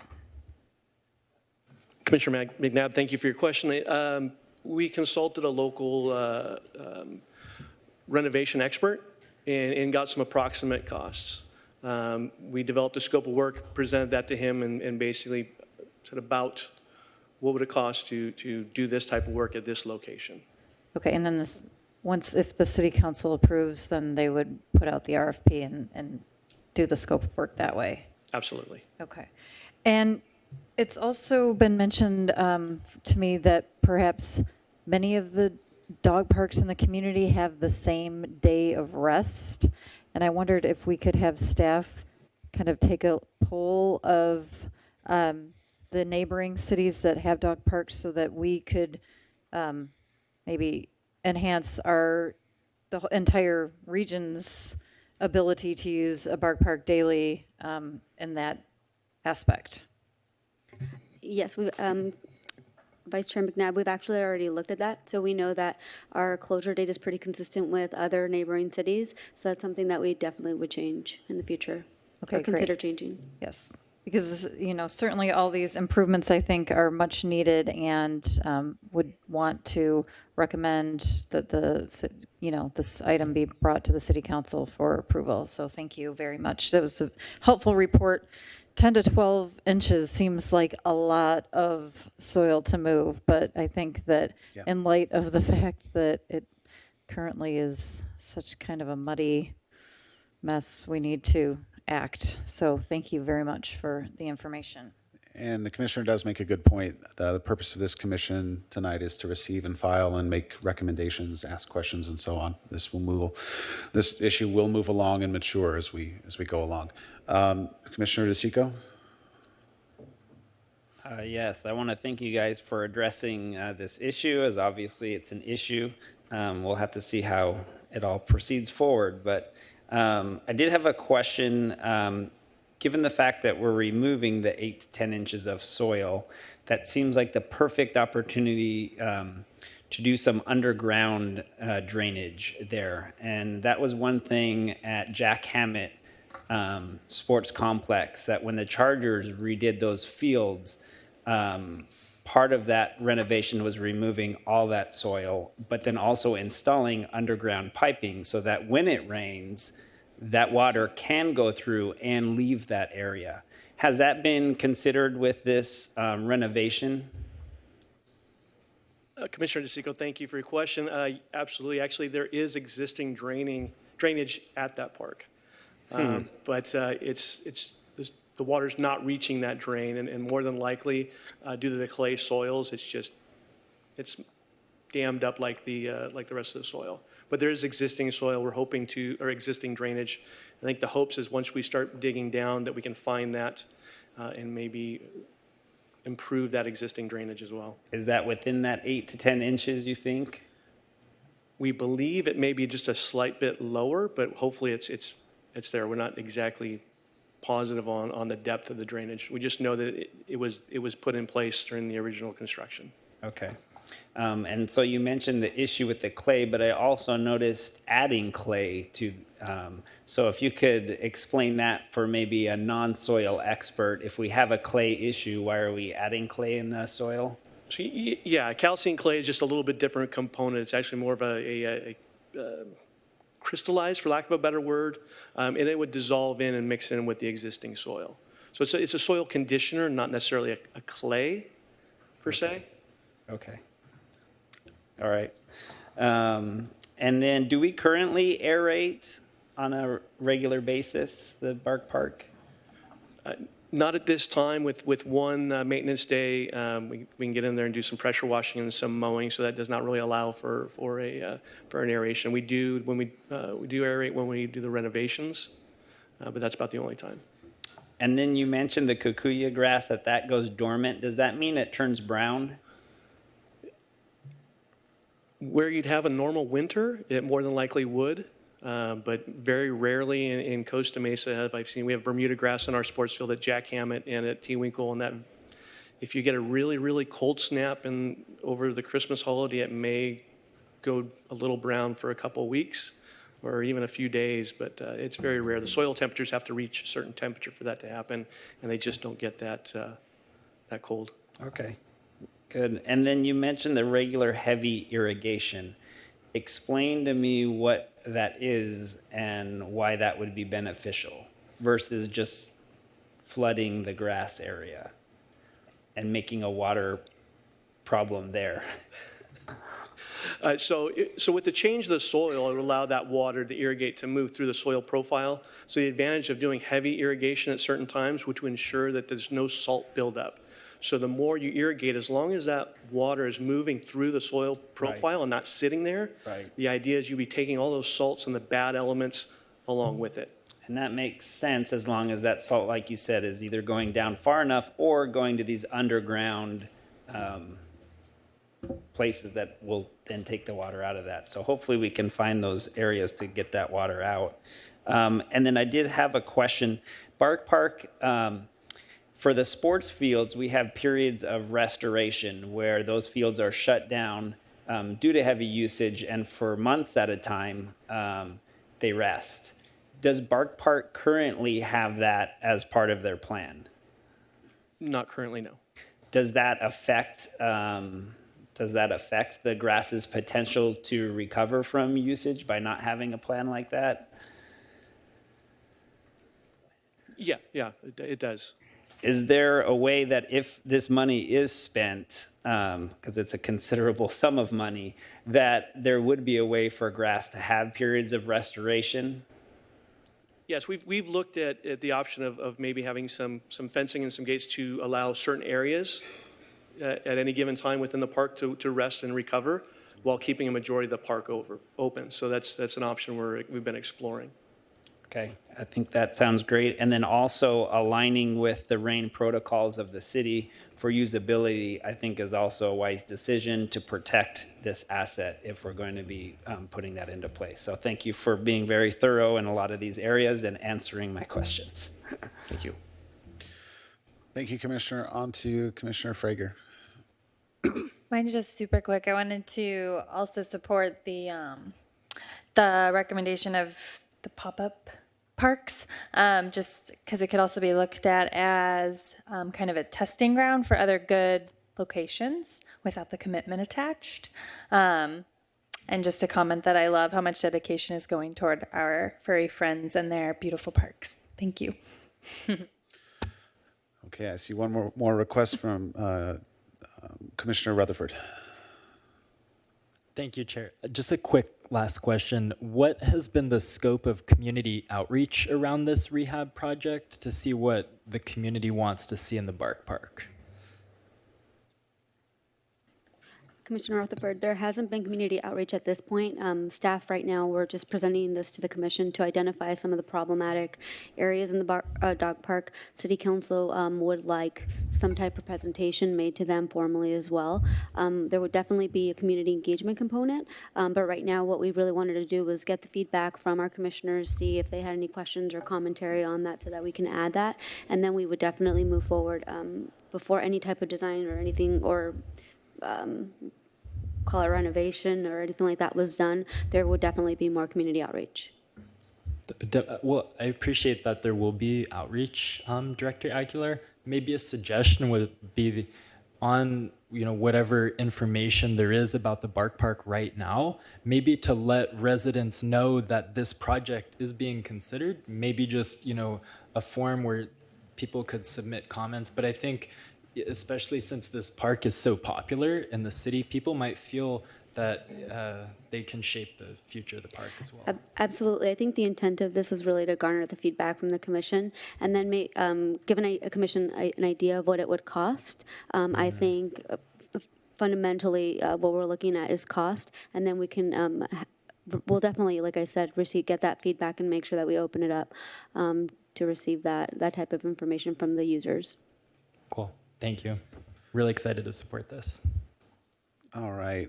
Well, seeing no more requests in queue, I want to close this comments with just one observation that the park's been in service for 20 years and has been a great asset, and has been a very popular park for dogs, and at a cost of projected $400K for this remediation and around $400K in annual maintenance over the course of 20 years.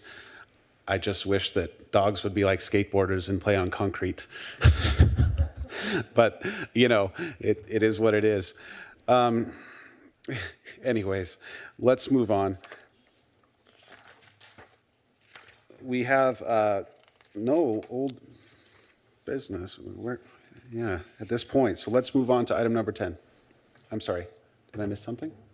If you'd like, you can open up to public comment in case anybody wishes to speak. Oh, I didn't know we could do that on presentation. I'm sorry. If anyone wants to speak to this presentation at this time, feel free. Okay, seeing none, we'll move on. There are no old business items, and new business item 10A is a tree removal request. Staff?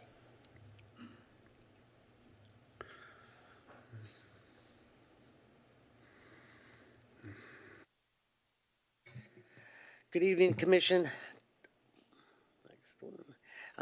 Tonight before us is a tree removal request for 307 Princeton Drive. The request is to remove one tree located in front of the residence at 307 Princeton Drive. The type of tree is an American sweet gum, also known as a liquid amber. The height is approximately 15 to 30 feet. The city's right-of-way is 10 feet. The tree was last trimmed in 2013. Here is a view of the tree standing across the street facing the residence. Here's a view of the tree facing west. And you can also notice here, as well as some of the other pictures, that there are other liquid ambers on that street, and it's part of the street's aesthetic. Here's a view facing east, and if you look even further east, that is another liquid amber just down a couple houses. And here's some more views of liquid ambers along the street, very near the requester's residence. Additional trees, another view of the neighborhood, and that's really basically it. You can see from this picture how the curb and gutter, it looks like it's in good condition. This tree is not creating any serious infrastructure damage. There has been a slight raise in the sidewalk, which has been addressed by a concrete grinding. Other than that, there is no large issue or significant issue to any type of city infrastructure. And the turf here on the parkway, this actually isn't the house, but on the house, if you can go back to the tree, please. The parkway is a turf parkway, and this tree has a history where we have worked with the resident and discussed some options such as installing a root barrier, and they declined that offer because of the artificial turf that is currently in the parkway. For these reasons, city staff recommends that the tree does not meet the conditions, whether it's health or safety or creating damage, and we recommend that the tree do not be removed. Thank you, staff, for the report. At this time, if the applicant is present, would like to say anything, they're welcome to. Thank you for coming. You'll have 3 minutes to speak. Yeah, let me turn that on. Okay, you're good. Hello, my name is Marie Maldonado, and I'm representing my mother on behalf of my mother.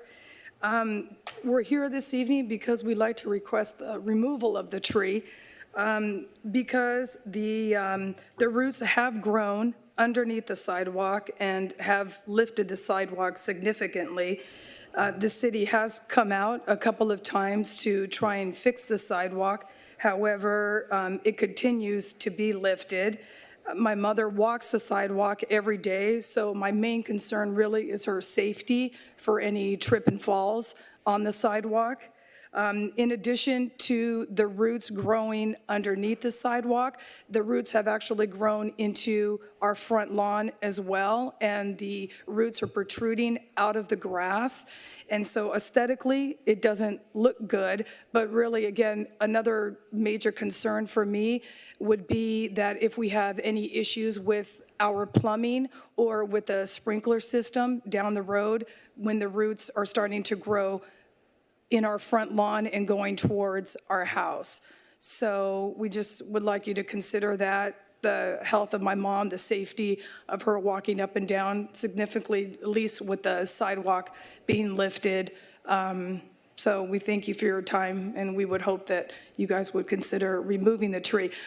As the gentleman mentioned, if there is another option to actually do the barrier that he requested, we would be willing to do that. So if that's something that we could discuss, if you guys feel like you guys don't want to remove the tree, but if there's something that we could actually stop the roots from continuing to grow underneath the sidewalk into our front lawn, if there's an option, we would be willing to discuss that and move forward with that option as well. Thank you for your time. Thank you. Appreciate your presentation and being here tonight. Let me stop that. Okay. This time, I'll open it up for any questions of staff from commissioners, discussion. I have one request from Commissioner DeSico. Yes, I have a question for the tree in question, since it sounds like the root issue is the main issue. Have these roots been pruned in the past? Thank you for the question, Commissioner. No, these roots have not been pruned. The city staff would definitely work with the resident to have a root barrier installed on the street side of the sidewalk. There is a condition of the existing artificial turf, and for liability reasons, our city contractor and who would do the root barrier installation would like that artificial turf removed, and while they install the root barrier until they are considered 100% complete. So the city would be willing to prune the roots and put in a root barrier, you said, but the contingency is that grass would have to be removed by the resident. The artificial grass would have to be removed by the resident for the city to do that work? That is correct. Okay. And then let's say the resident was willing to temporarily lift up that grass or remove it temporarily. The city did the root pruning and the barrier, and the grass was put back on. Is there anything as well that needs to be done to that sidewalk or the root under the sidewalk to prevent that continual lift of the sidewalk? Well, it would probably be a 12-inch root barrier, and it would cut those roots. Those roots would begin dying, and there would be no further need to address those, at least for the foreseeable future. And the sidewalk could, once again, receive another sidewalk grind to make sure it is completely flush. Okay, so you wouldn't perceive any future lifting in the foreseeable future of that sidewalk or invasion towards the residents' sewer pipes or lawn, is that correct? That is correct. And if the foreseeable future, it is a tree and will have a tendency to continue growing and reaching towards water. Okay. It will address the situation.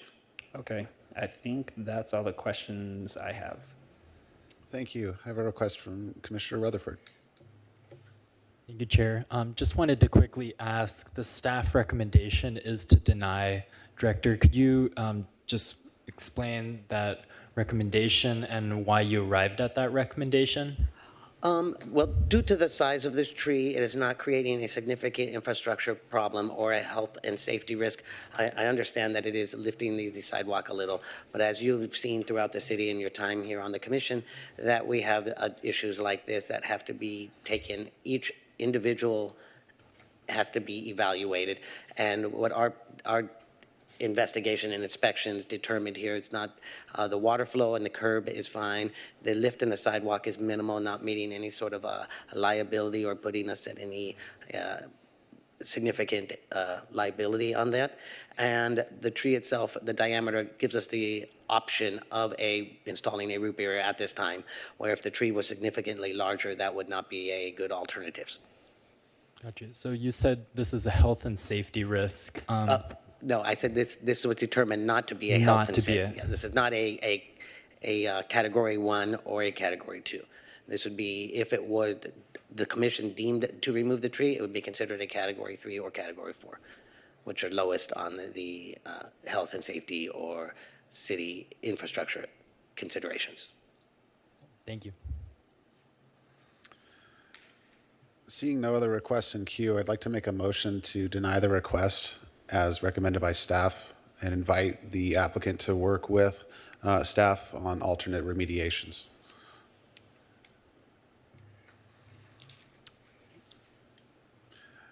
Is there a second on the floor? I'll second.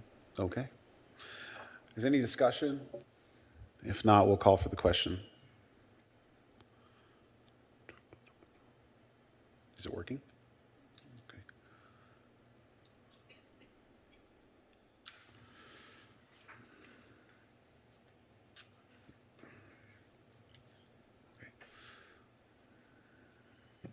The motion carries 7-0. Okay, thank you. Moving on, we have item 11, Maintenance Manager's Report.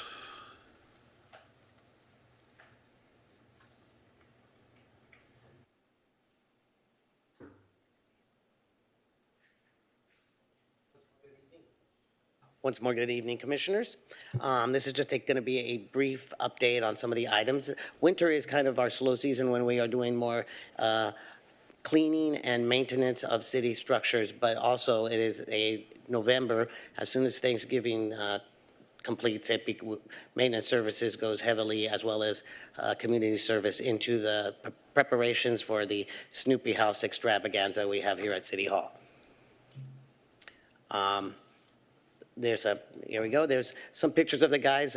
This year, we put extra effort into the Snoopy House by rebuilding the structures. You can see the welding there. We rebuilt some of the metal skeletons, replaced motors, reanimated things that have not been animated in about 30 to 40 years, and a lot of rebuilding of the facilities, painting and reanimating some of the characters. The process of transporting the house and constructing and deconstructing Snoopy is a process. And if you may have noticed, it was here one day and the guys came in, and this picture is taken probably about, maybe about 5, 6 in the morning when the sun comes up. But usually all the work is done between 3 and 6 a.m.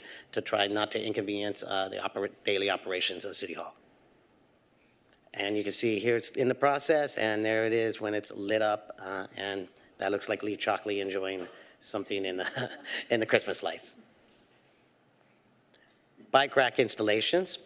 Bike rack installations continue. This year has been a very good year for us. We've reached, 2020, over 54 new bike racks were installed. We're currently just over 65, including this small portion of 2020. Public Services procured 42 additional custom-made single-sided bike racks that include a Costa Mesa logo and built design into the frame. These bike racks provide an aesthetically attractive style that is designed for easy use without damaging bicycles. Public maintenance staff continues to install the bike racks at city parks, city-owned facilities, and public locations. Here we have the replacements at T-Winkle Athletic Complex. Here are some of the public locations where we are moving forward of putting them in places where we think we'd like to increase bikeability. And this is on Newport Boulevard, on Newport frontage. Recycled trash receptacle program.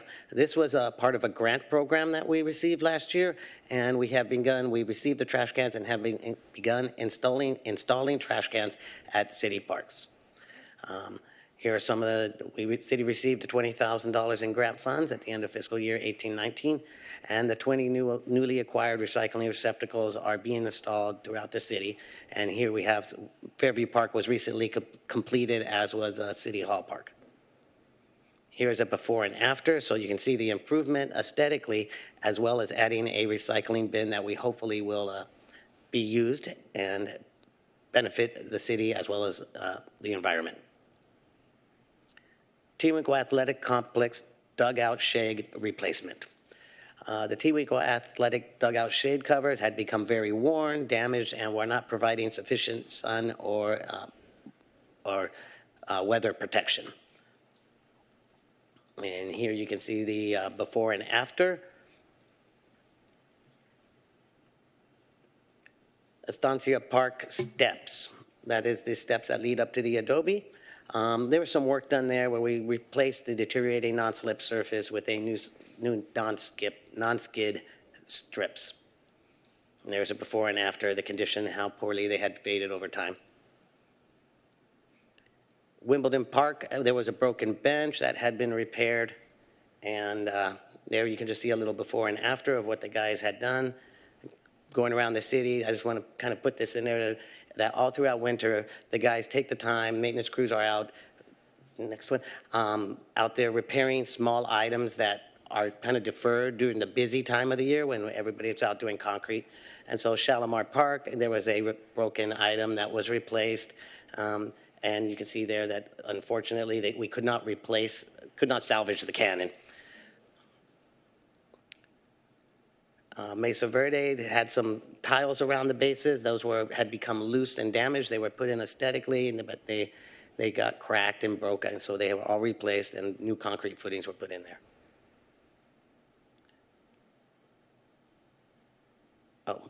But that concludes the presentation. That Smalley Wall Road, the picture did not look that good. We replaced a bunch of, because it was really good landscaping when the wall was broken, and then we fixed the wall and didn't get the landscapers back there. And I do want to mention some other projects we are working on. We're putting extra effort into increased maintenance on 19th Street. That is, we're trying to increase the walkability there as well as remove some of the debris, and that's a project we're working to have our Brightview, our landscape maintenance contractor, go out there and walk the street twice a month, as well as city staff. And we are looking at other items. That is a high priority for us, is to try to address some of the issues on 19th Street. And that will conclude my presentation. Thank you. Thank you, Mr. Lindeman. Great presentation. I was especially impressed with how the new trash cans at Fairview Park, picture to picture, somehow got the grass to grow back. It was amazing. So great work. Any comments from the commission? Yes, Mr. DeSico. I just had one question on the recycling bins. Is it indicated what should be or what should not be thrown in there? I know that was a question I had before when that came up. Is there any indication of what people should or shouldn't be putting in there? Well, on the lid on the actual trash can, and the way the lid is made, it's kind of small, so it's supposed to kind of give you the idea of cans, plastic bottles, while the regular debris can there in that situation has a bigger mouth and it's more convenient, but hopefully people will take the time to identify it. And I know we have discussed, and we are still currently discussing, the possibility of adding some sort of little tags on there that kind of help people we want those to be plastic bottles, cans, right, primarily. Not as much like newspapers, napkins, things like Correct. that, correct? Which Correct. could be recycled, but Yes. just not in that container.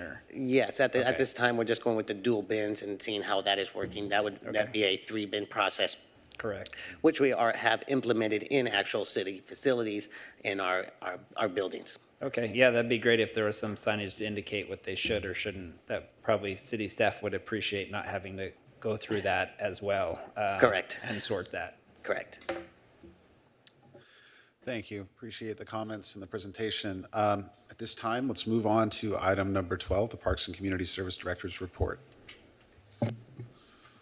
Thank you, Chair Erickson and members of the Commission.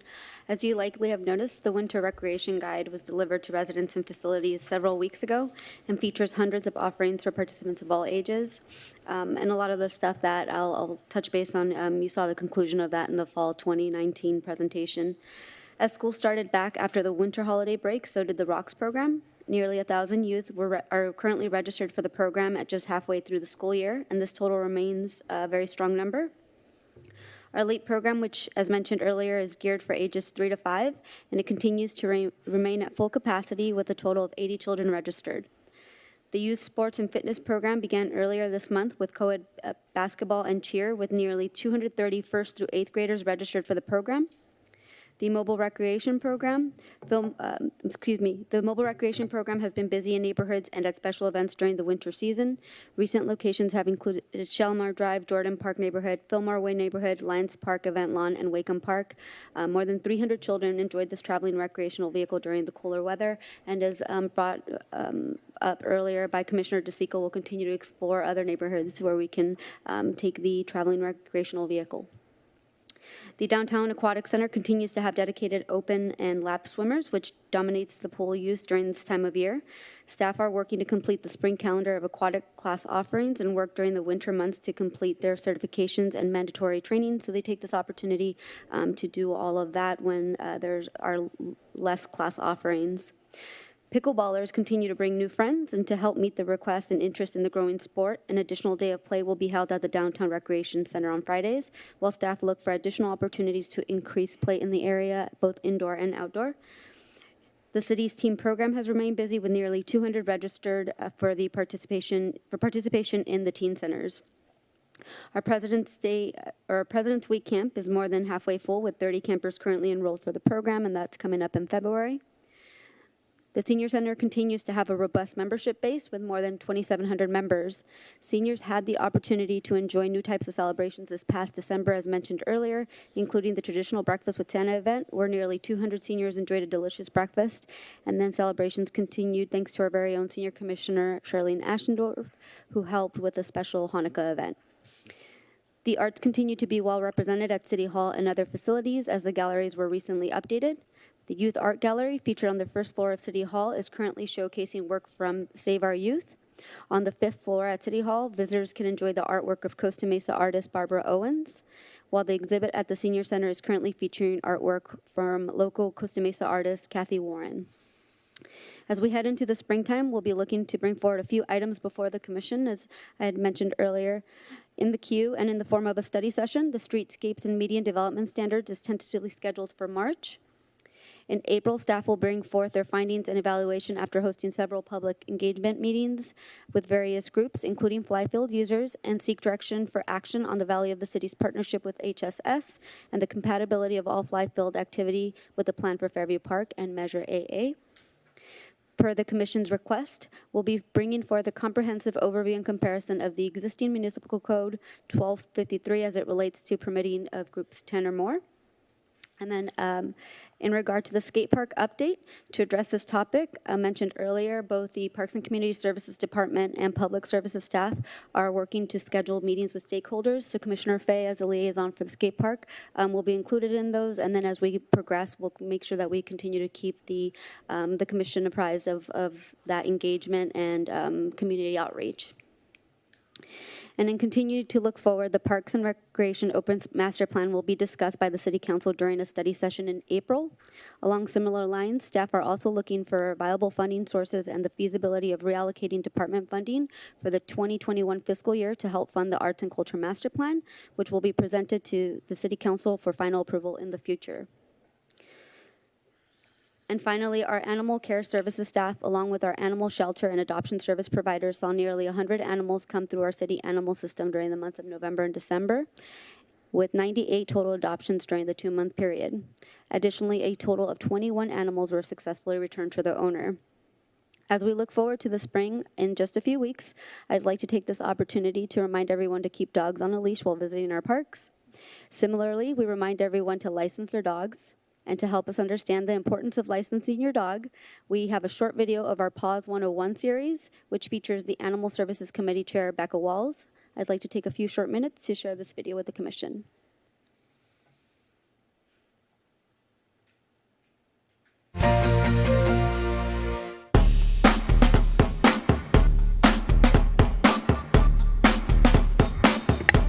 Pet licensing is super important for our animals and our community. By licensing your pet, you're letting your neighbors know that your animal is up to date on their shots. Also, by pet licensing, it's easier for your animal to be found in the event that they get out. We know that microchips are a good tool, but they're not always up to date. And having your pet license is an annual reminder to update your information as well as your animal's shots. Another benefit of pet licensing is that if there is an incident, whether a natural disaster or other events, your animal will be able to find its way home. Our animal control is looking for a tag on your animal to be able to help them find their way back to you. Please also keep a secure collar on your animals at all times.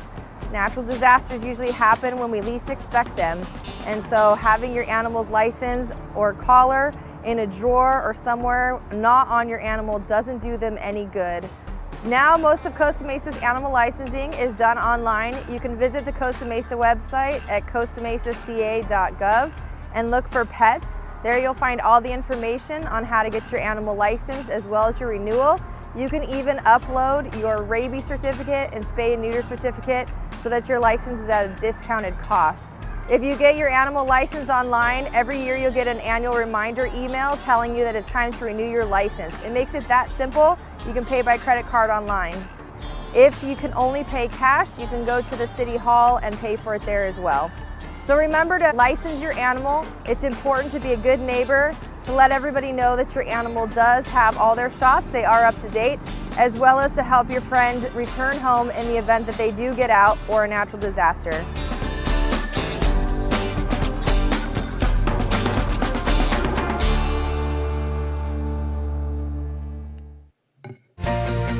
Thank you, Allison.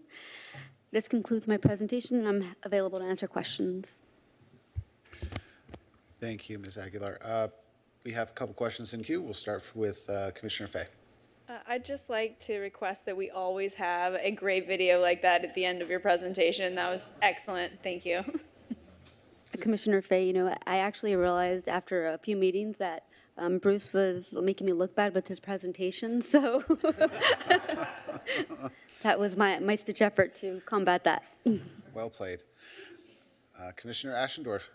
Yes, I'd like to acknowledge the city and the staff, Parks and Rec, for working with the school district to offer programs to families who are working during President's Week and all of the breaks throughout the year. That really is beneficial to our community. I wanted to also ask, though, you said that the President Week programs are half full at this point.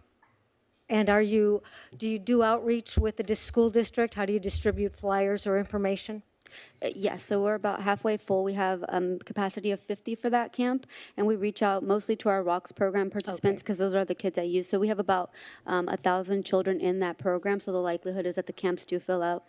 We also started offering one-day camps for the holidays for the schools when the teachers have to work, but there's no place for the students. And that, again, is an effort to provide an additional form of programming for the kids. And then I assume with the switch in the district's school calendar this year that there are adjustments with Parks and Rec for the end of school, which is sooner than usual, and school goes back in session earlier than normal this year. Yes, we actually monitor that pretty closely. In all of our programs, we match the school district calendar. Perfect. Thank you. You're welcome. Thank you, Commissioner Ashendorf. Commissioner McNabb. Hi there. Thank you very much. Great report. I'm always just in awe of the amount of services that we offer. It's so great. So thank you to everyone who contributes to our magnificent programming. I wanted to just ask you about the upcoming study session that it looks like it's going to be in March for the Parks and Recreation Master Plan. Are we going to be receiving information prior to that to review, or we're going to be receiving the information at that meeting? Because this one has been a really long time in coming. I mean, we've been, will this include new plant palette and trees and thing in the master plan? Is that the idea?